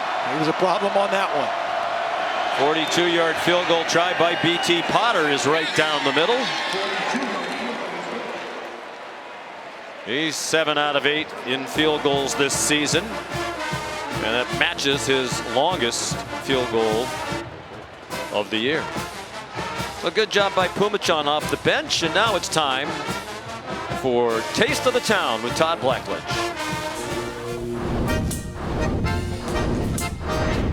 Helen Monorino grew up in Poland and emigrated to the United States in 1974. 17 years after that, she opened up Pierogies Plus in what was a renovated gas station.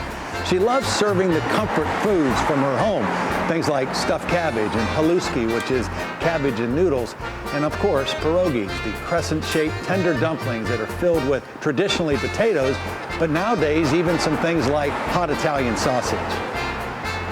Thank you. Taste of the Town, welcome home. She was adorable. Oh, now you're even writing scripts for people. You are the best supporting actor in that instance. We'll need a touchback as Barden decides not to try to run it back. And my favorite part of Taste of the Town, what have we here? Well, these are the pierogies. These are the crescent-shaped little dumplings stuffed with, I think these are the hot Italian sausage ones that, ironically, you know, historically, or traditionally you would just stuff them with potatoes, but Helen said a lot of people here in Pittsburgh said, hey, put Italian sausage in it. That'll be good for tailgate. So brought those. You can munch on those. These you can take home. These are cold. You can take those home with you on the plane and heat them up at home. Add to my pierogi collection. Vincent Davis, the ball carrier for Pitt. This is a great food town. I mean, you probably had some tough choices. It is a good food town. This is a really good food town. But that, to me, you know, I first ate pierogies when I went to Penn State. I'd never heard of them when I lived in Ohio. Over here, there's a real strong Eastern European influence in the city of Pittsburgh, and was really happy to be able to feature Pierogies Plus and Helen and her staff. Kenny Pickett, a long time between snaps for this Pitt offense prior to the half. Whoa! Vincent Davis weaved his way. It's almost like he did so much dancing, he danced himself to the ground there. Faked himself out, didn't he? Yeah, a lot of wiggle.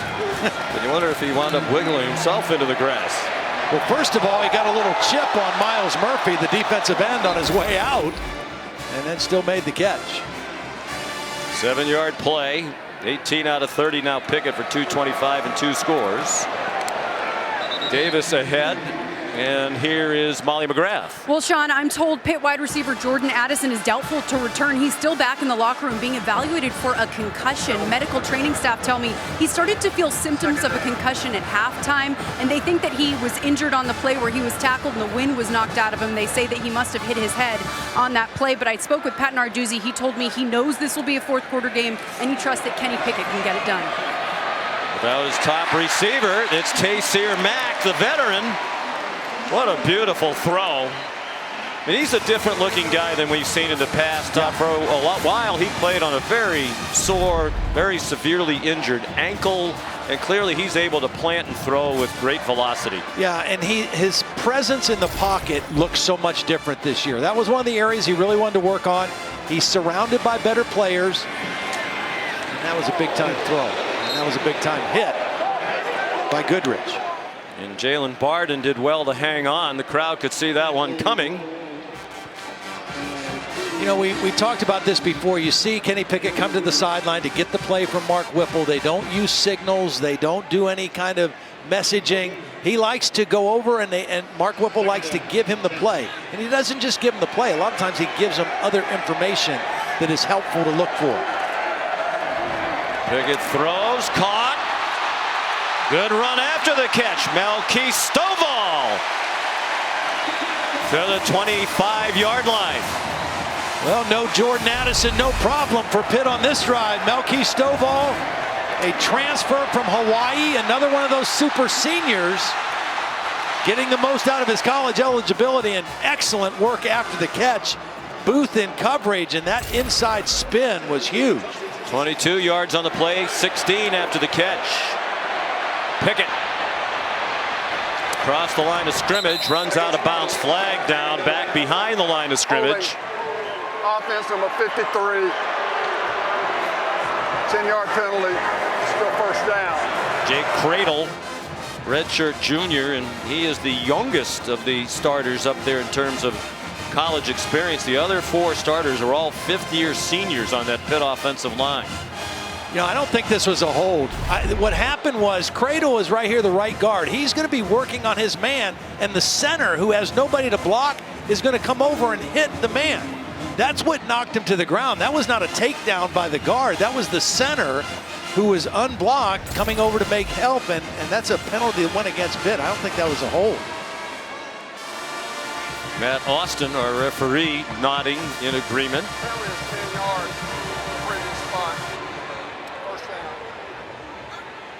I mean, you know, you can call holding on nearly every play with offensive linemen. I get that. But that was not a hold. That was the center who made it look like the guard pulled him down to the ground. Owen Drexel is the center, backed up the All-ACC player Jimmy Morrissey the last couple of years. Now on 1st and 20. Vincent Davis wrestled down by James Skalski. He kind of hovered over him for a moment. And the tight end Gavin Bartholomew came over to tell Skalski to get off his running back. This is the other thing that's different about this Pitt offense. They are much more confident in their running game in situations like this. They know they can throw it with Pickett. Here's the tight end Bartholomew. And a late flag thrown here right at the end of the play as he was being tackled. A freshman, big guy, 6'4", 260. Had a touchdown last week at Virginia Tech, first of his career. Foul. Illegal block below the waist, number 22. 15-yard penalty, 2nd down.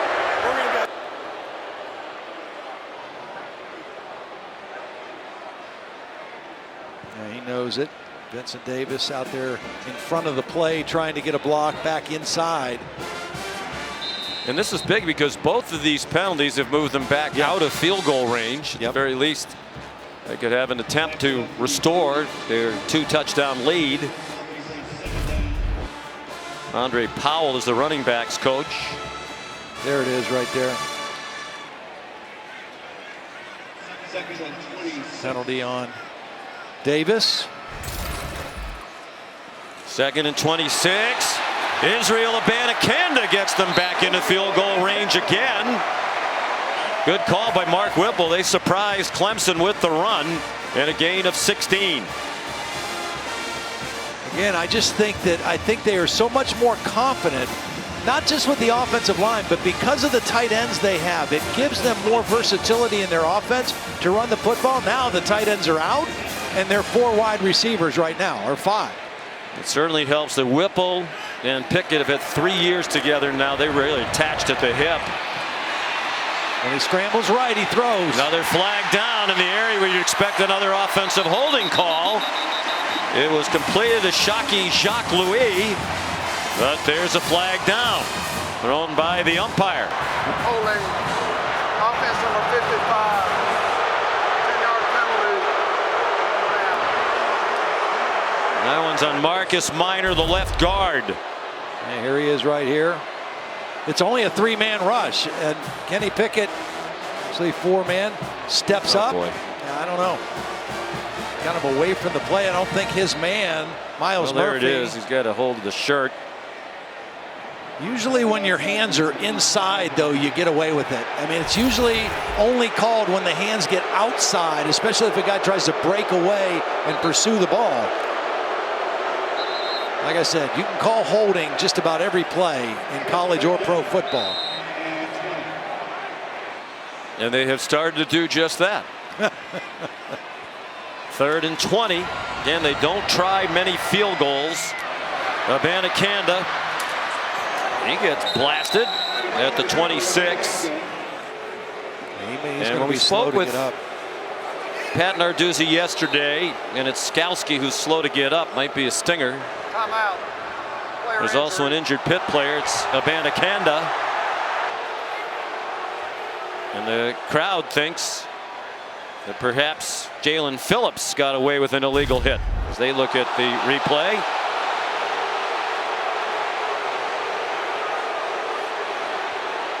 He's not a defenseless player because he's running with the football. He leads with the shoulder, but Well, crowd thinks that should have been flagged. Let's bring in Matt Austin. What do you think, Matt?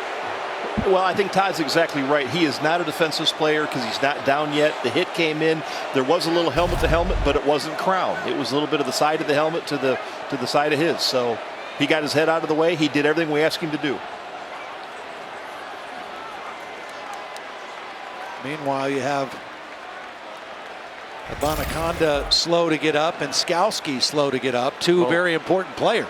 If Abanikanda can't continue, Pitt would be without its leading rusher and receiver, without Abanikanda and Addison for the rest of this game. So we'll see if Pat Narduzzi elects to try a field goal on 4th and 10. When we visited him yesterday, talked about how the field goal situation's a bit unsettled. Scarton is 4 for 4, but he has missed 2 extra points. They've only tried 4 field goals all season. This will be the 5th from the redshirt sophomore. He's taken over from Alex Kessman, who was a terrific 4-year kicker for Pittsburgh. And that one is good. He has an attraction to that left upright.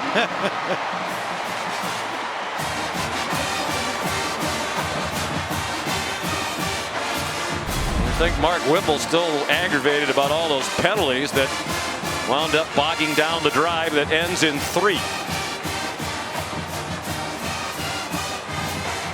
I knew this guy was good. Matt said yesterday if it's a longer field goal, they might try Ben Sauls, who's their kickoff man.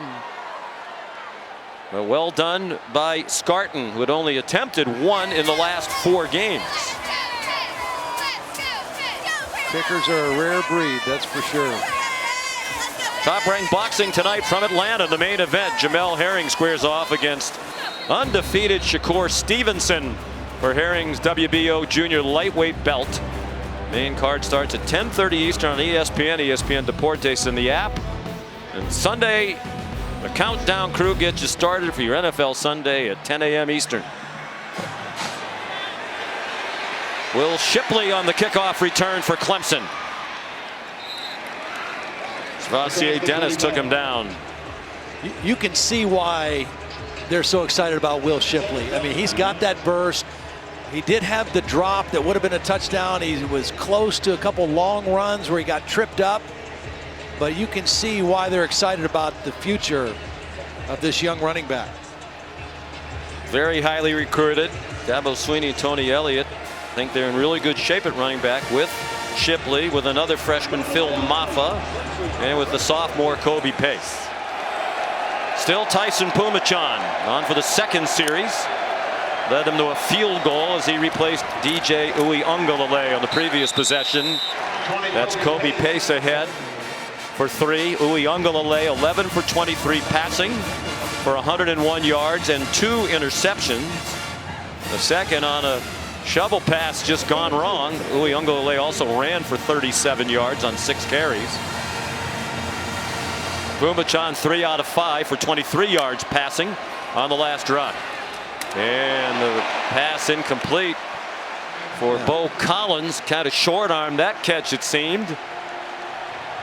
Well, Sean, you mentioned DJ Uiagalelei being benched. He's shown a lot of maturity since he's been sidelined. He's been in Tyson Pumachan's ear the entire time between series, and he's been really encouraging, talking to him, speaking very closely with him. And coaches say they've wanted to see more leadership out of DJ, and he's been very vocal on the sideline since he's been benched.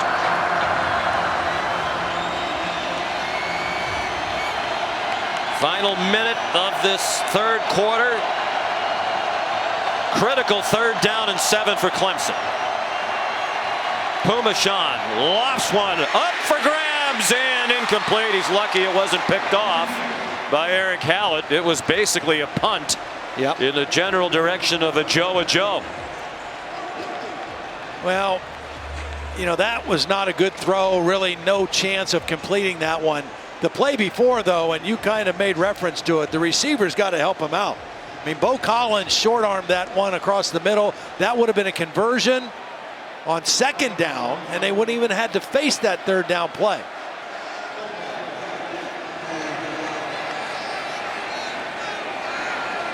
Melkeith Stovall back for the Spires punt. Good kick. Stovall from his own 20. And he goes down right there. Well covered by Clemson. 48-yard punt. Jack Maddox is the long snapper. Made the tackle. Time for the Aflac trivia question. Aflac. Well done, Todd. That was Todd, not a sound effect played from the truck. Pittsburgh has 9 players in the Pro Football Hall of Fame. Clemson has just 1.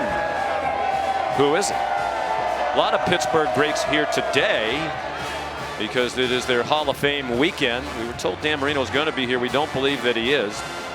Boy, has Pitt had some great players.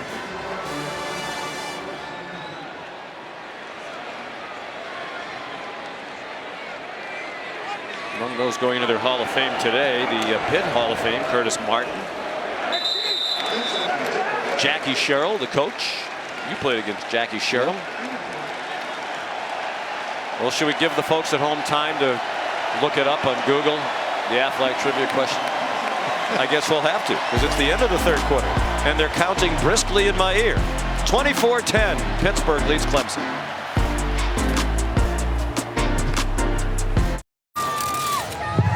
Back in Pittsburgh, heading for the fourth quarter, but first let's answer the Aflac trivia question.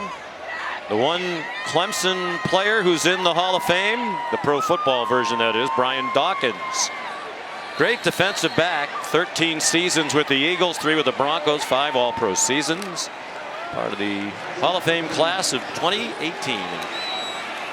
Todd Blackledge's town of Canton, Ohio. Here's Rodney Hammond in at running back. They're without Abanikanda.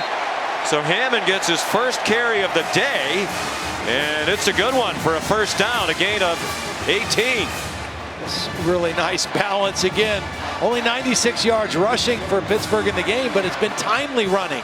And this is the time of the game in the fourth quarter with the lead where you really want to lean on that run.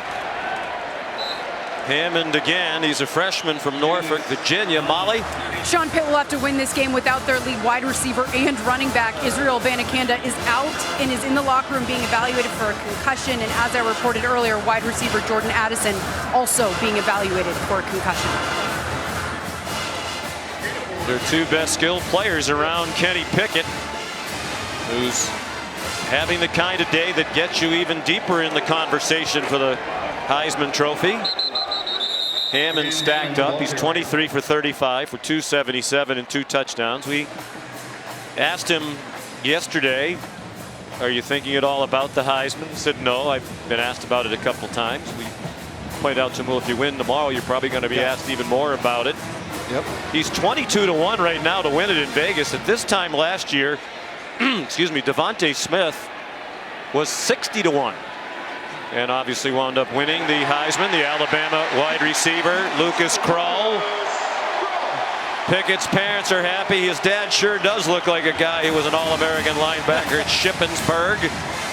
Mom Casey, a standout soccer player at Kutztown State. It's just been fun for me to watch Kenny Pickett this week on film, and I'm watching him live here. You know, we did the game last year at Clemson. He was 22 of 39, 209 yards, 4 interceptions. And he said to Pat Narduzzi, right after the Virginia Tech game, this game, Clemson, this is why I came back, to play in this game.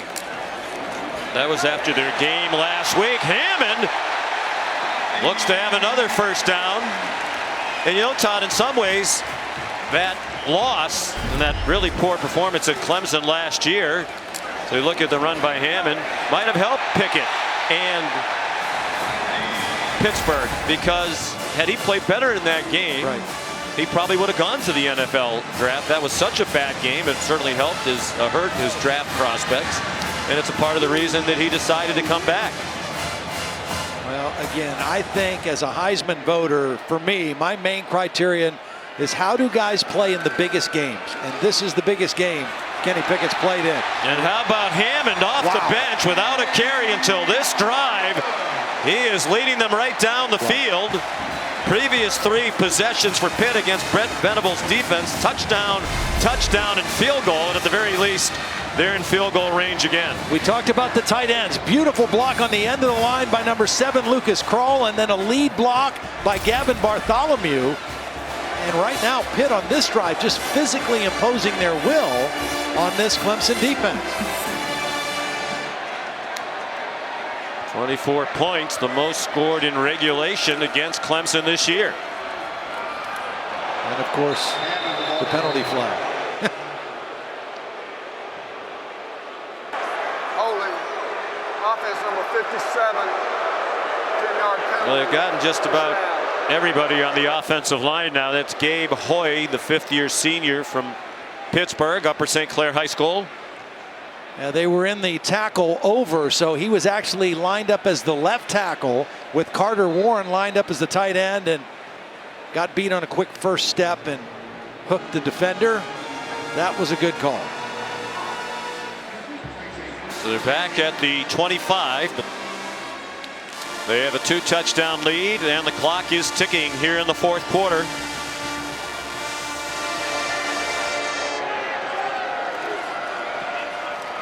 Another flag down as Hammond goes across the 20.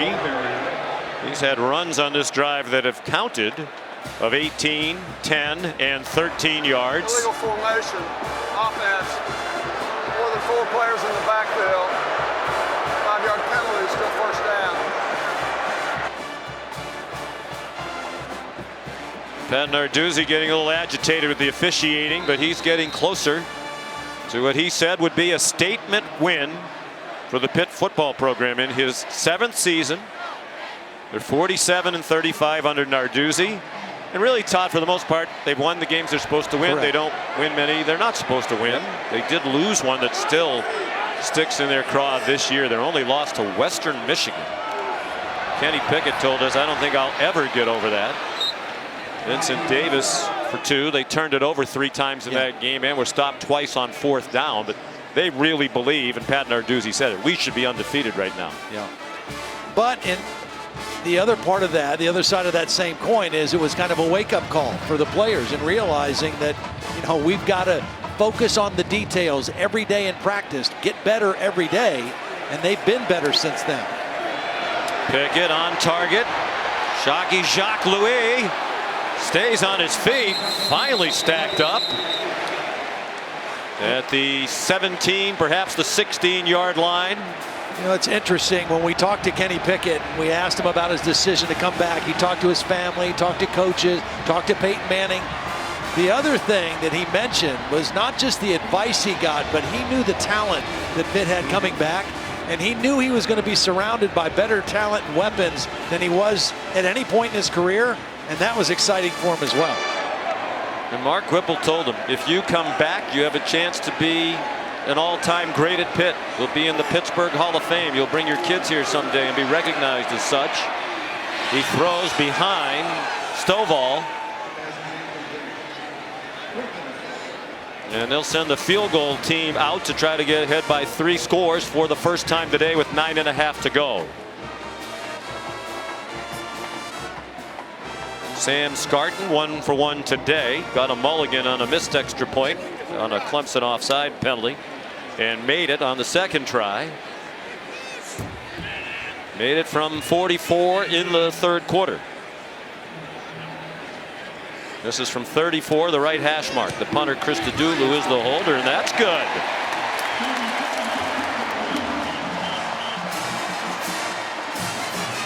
They're starting to feel it on that Pittsburgh sideline. 9.5 to go, and the Panthers are up by 17.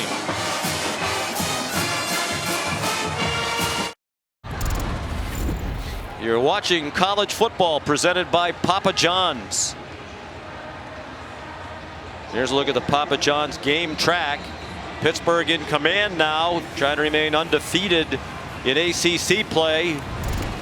A history-making day for Kenny Pickett, who passed Alex Van Pelt for most career completions in Pittsburgh history. Will Shipley brings the kickoff across the 25, and we send you back to Matt Berry. Hello, Sean. Happy second half, catching you up on things going around the country, including at the Rose Bowl. Oregon starting to look like the better team against UCLA, 27-17. That one headed to the fourth quarter. Have an entertaining game between Iowa State and Oklahoma State. This moment to go, Spencer Sandra to Tay Martin. Watch the grab. Pokes grab the league back, 21-17. Not surprising that that's been a terrific game. DJ Uiagalelei is back in now. First appearance since he turned it over with an errant shovel pass that was intercepted and returned for a touchdown in the third quarter. He's thrown 2 picks. He's on target to Justin Ross.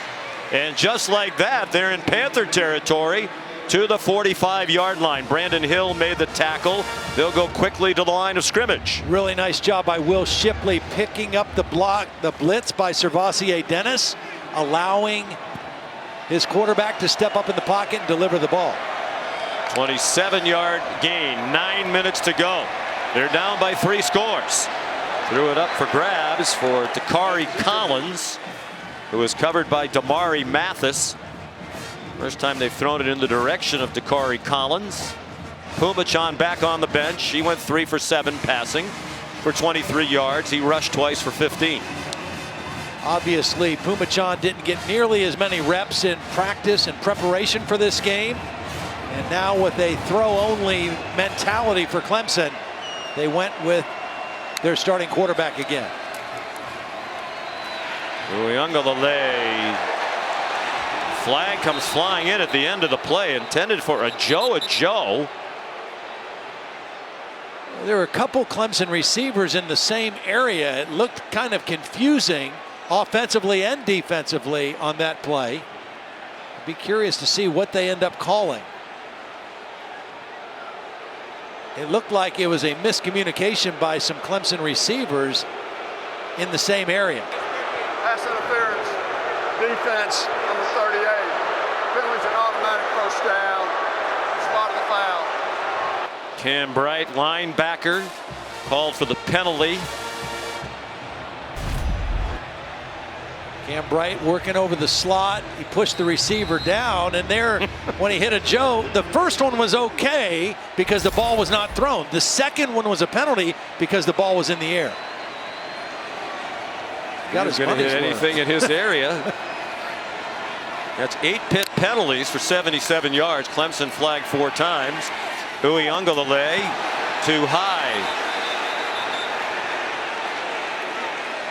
Boy. And another flag on the play. And another pit penalty. This is going to be defensive holding. I think they're going to get DeMar Mathis. Defense number 21, holding an eligible receiver, pass across the line of scrimmage, 10-yard penalty and a first down.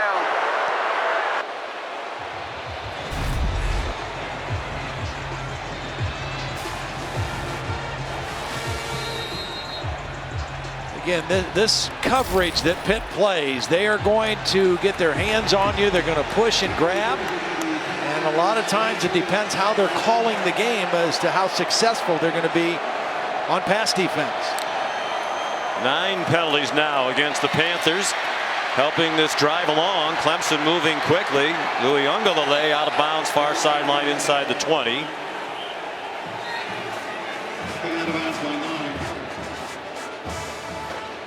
We're just seeing some different faces out here too for Clemson. Well, they're playing without their starting left guard, Matt Bockhorst. He's been replaced by 74 Marcus Tate, the freshman, who has played guard or tackle. Bockhorst on the sideline, right knee injury. Will Shipley once again just barely tripped up when it looked like he might get more. Cam Bright might have saved the touchdown. They're on the 6-yard line and going quickly as we approach 8 minutes to go, and Pitt leading 27-10.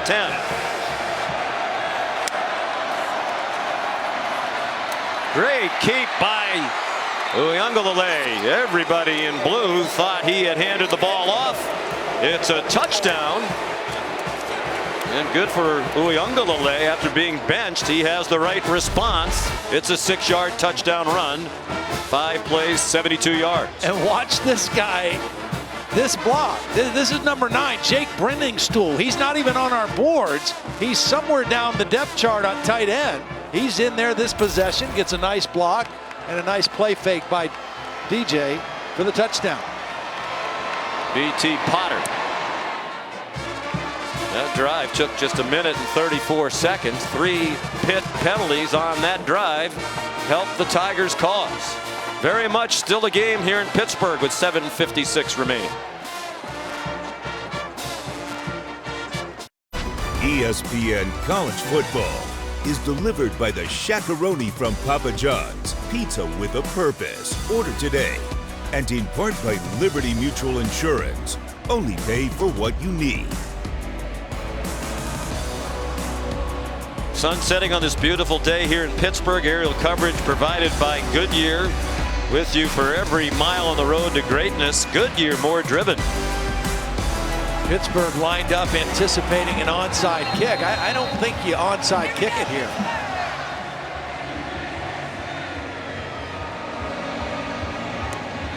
They do kick it deep.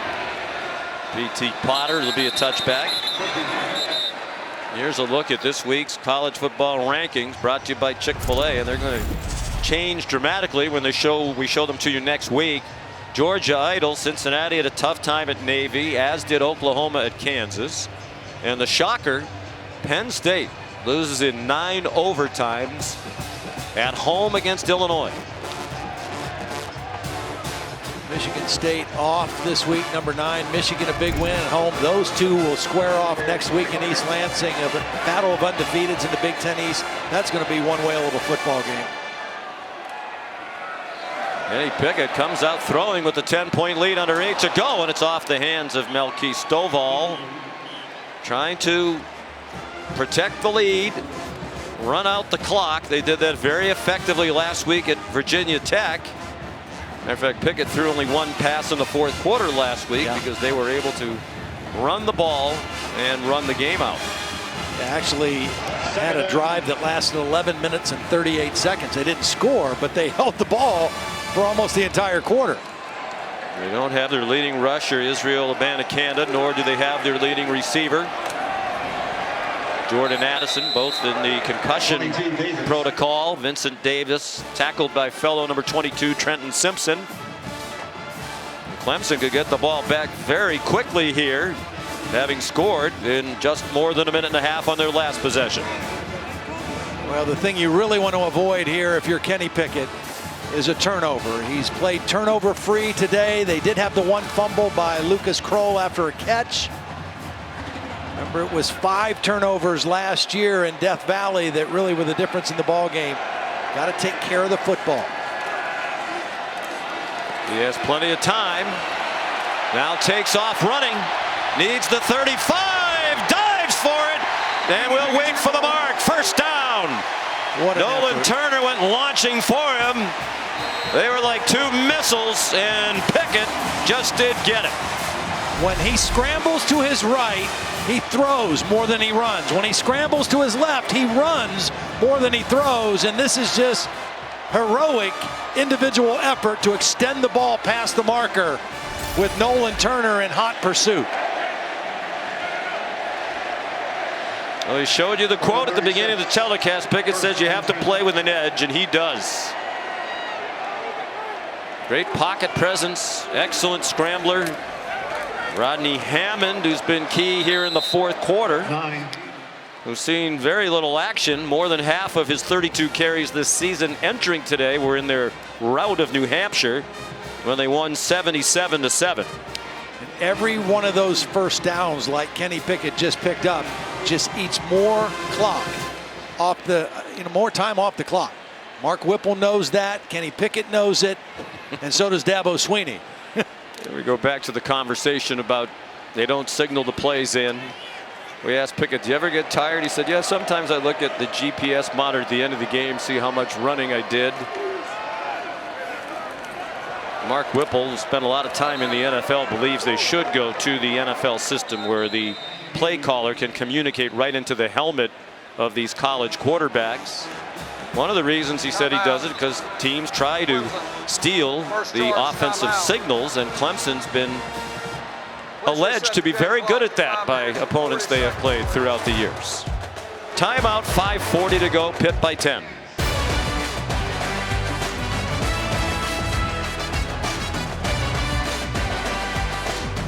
That Barry in our college football studio is going to update you on a couple of games, starting with Iowa State, Oklahoma State. Breece Hall up the middle. Cyclones grab a 24-21 lead, 3:32 left in that game. Washington State, BYU. Max Borghi in for the touchdown. 2-point conversion, no good. BYU still up 2. An emotional game that must be for the Washington State side. Big play here, 3rd down and 5. The Pitt offense trying to stay on the field. Now they'll use a timeout after they got to look at the Clemson defense. First, charge timeout. Timeout will be 30 seconds.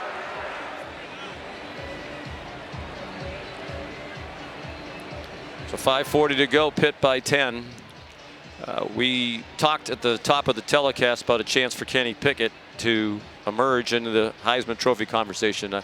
I think he's taken a big step forward today. That's secondary to him and to the Pitt Panthers as to the result, and that's still not in the win column yet. Yeah, I think he definitely has. I mean, at this point, win or lose, I think he's shown playing against a very talented defense on a big stage that what he's made of. You know, and he has just continued to play at the same level he's played at all season. One of the best things they've done today is convert 3rd downs, 8 of 15 at this point. This one a big one right here at 3rd and 5. Design run for Kenny Pickett, lunging again. Looks like he got it. And it is a 1st down for Pitt. Designed quarterback run, a power run in between the tackles. Look at him. I mean, he's dirty. His uniform's dirty. He's wearing 2 gloves. His dad's got the crew cut. I mean, this is Pittsburgh. This is tough. Western PA, New Jersey, getting it done right here against the Clemson Tigers, the team that's been the bully on the block in the ACC for a long time. Hammond, a tough run. And now Clemson in danger of going to 4-3. The 2 losses coming into this game, the most they've had in a season since 2014. That was the last time they lost more, I should say a regular season, the last time they lost more than 1 game in a regular season. And this is 4.5 minutes away from their 3rd loss of the season. Tell you what, Kenny Pickett has been outstanding, but this Pitt offensive line has played a great football game. They've protected their quarterback. They've now run for 156 yards. Hammond gets stacked up. Dabo's going to use another timeout, leaving the Tigers with 1. Also a big day off the field for the Pitt football program. They have 150 recruits here today watching this excellent performance.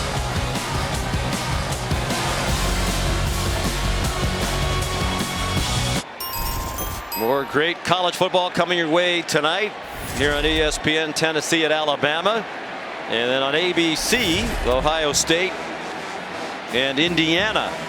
So here's 3rd and 2 for Pittsburgh, protecting a 10-point lead. On the previous 2 3rd downs on this drive, both converted. They've both been runs by Kenny Pickett, the quarterback. This time he handed it off. Vincent Davis gets the 1st down. Thrown down by Jalen Phillips. But it goes to the 39, a gain of 6. And they continue to run out the clock. 4 minutes to go. Here was the dive where he beat Nolan Turner, the first 3rd down conversion. Here was the design quarterback run, and then the last time he gave it to Vincent Davis. And you know, normally when you see a quarterback whose uniform looks like this, you think he must have had a miserable day, getting sacked, getting thrown around. Not Kenny Pickett. He's got a dirty uniform because of the way he plays the game and the way he's willing to run the football. Davis straight ahead. Clemson has just 1 timeout left, and they'll use it right here with 3:25 to go. Timeout. Clemson, 3rd, final charge timeout. Look at Kenny. He wants the whole offense to come over for this last timeout, the last instructions. Let's take a look at the day for Kenny Pickett from start to finish. Well, again, just reading the field, finding the matchups. He's got a lot of weapons. Jordan Addison, his favorite target, played well early with that touchdown. Then he had to leave the game. This was the touchdown to J.C. Mack. Again, finding the right matchups, and then when his team needed it, the tough runs. And that's the leadership and the personality and the edge that he plays with that makes guys around him want to play with him and play for him. I think he'd be in favor of the coaches being able to speak into the helmet. Rodney Hammond. Speaking of which, what a great week plus it's going to be for the Whipple family if this goes the way it appears it will. Mark Whipple, we talked the other day, so proud of his son Spence, who's the assistant wide receiver coach for the Arizona Cardinals. You may remember that last week the Cardinals, trying to stay undefeated, went to Cleveland. Cliff Kingsbury, the head coach, also the play caller, unable to go because of COVID. So they put Spence Whipple, who never called plays before, in the NFL in charge. He had to learn how to use the coach to quarterback communication system. And what a job he did, as they scored 37 points in Cleveland in a 37-14 win. Of course, Spence is coach for his dad at UMass, and his dad is a terrific football coach, as we've seen again here today. Won a national championship at UMass as the head coach back in 1998, and now perhaps frustration for Clemson. Justin Maskell being screamed at by Dabo Swinney. After the play, unsportsmanlike conduct, number 7 to defense, 15-yard penalty, first down.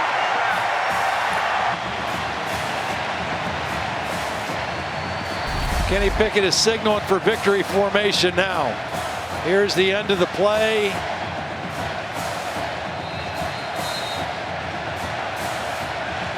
Yeah, hard to see what happened with Maskell. Dabo Swinney certainly saw it, was right on their sideline.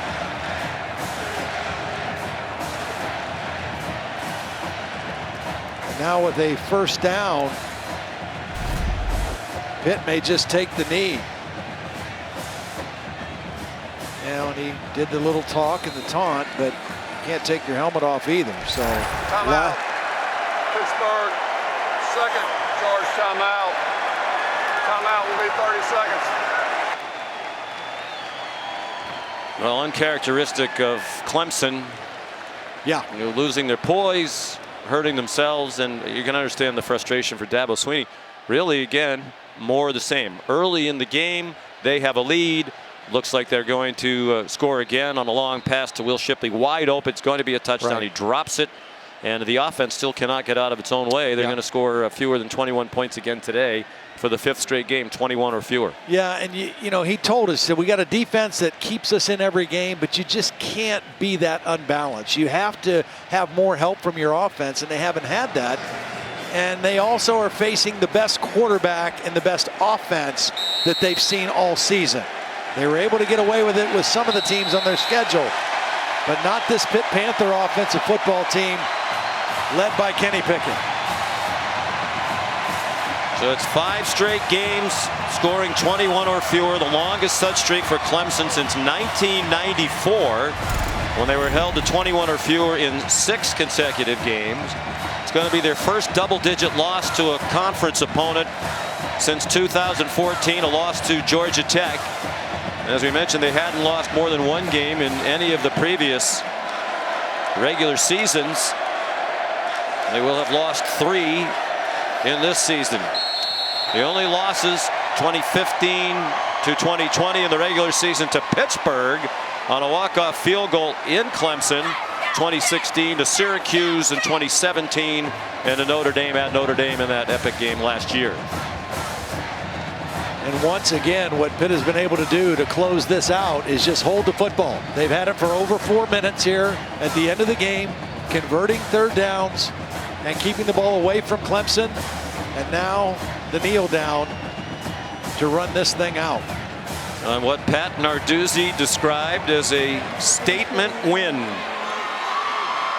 trying to elevate this great program with such a awesome history that was on display fully here today on Hall of Fame weekend, and he has it. They go to 6-1 overall. They'll keep moving up, and statistically, in the college football playoff predictor by Allstate, they have the best chance of any ACC team to be included in the college football playoff. Pickett 25 for 39 for 302 and 2 touchdowns, and the runs late in the game that helped put it in the win column. And he is with Molly McGrath. Kenny, you told me the key to winning big games is wanting it more than they do. After your last 2 performances against Clemson, how bad did you want this? More than anything, I had this one circle when I came back. Our team played unbelievable. Our defense played great. That was one of the best plays I've ever seen by Savasi Dennis. So it's a great team win. You won this game without 2 of your best skill players in Israel Abanikanda and Jordan Addison. What was your mentality down the stretch without them? Rodney had fresh legs, and that was something that I think we were holding him for. He came in, did a heck of a job. A true freshman coming in this kind of stage. So, hats off to him. You said this would be a statement win for your program. What will this do for this Pitt program? What does this mean?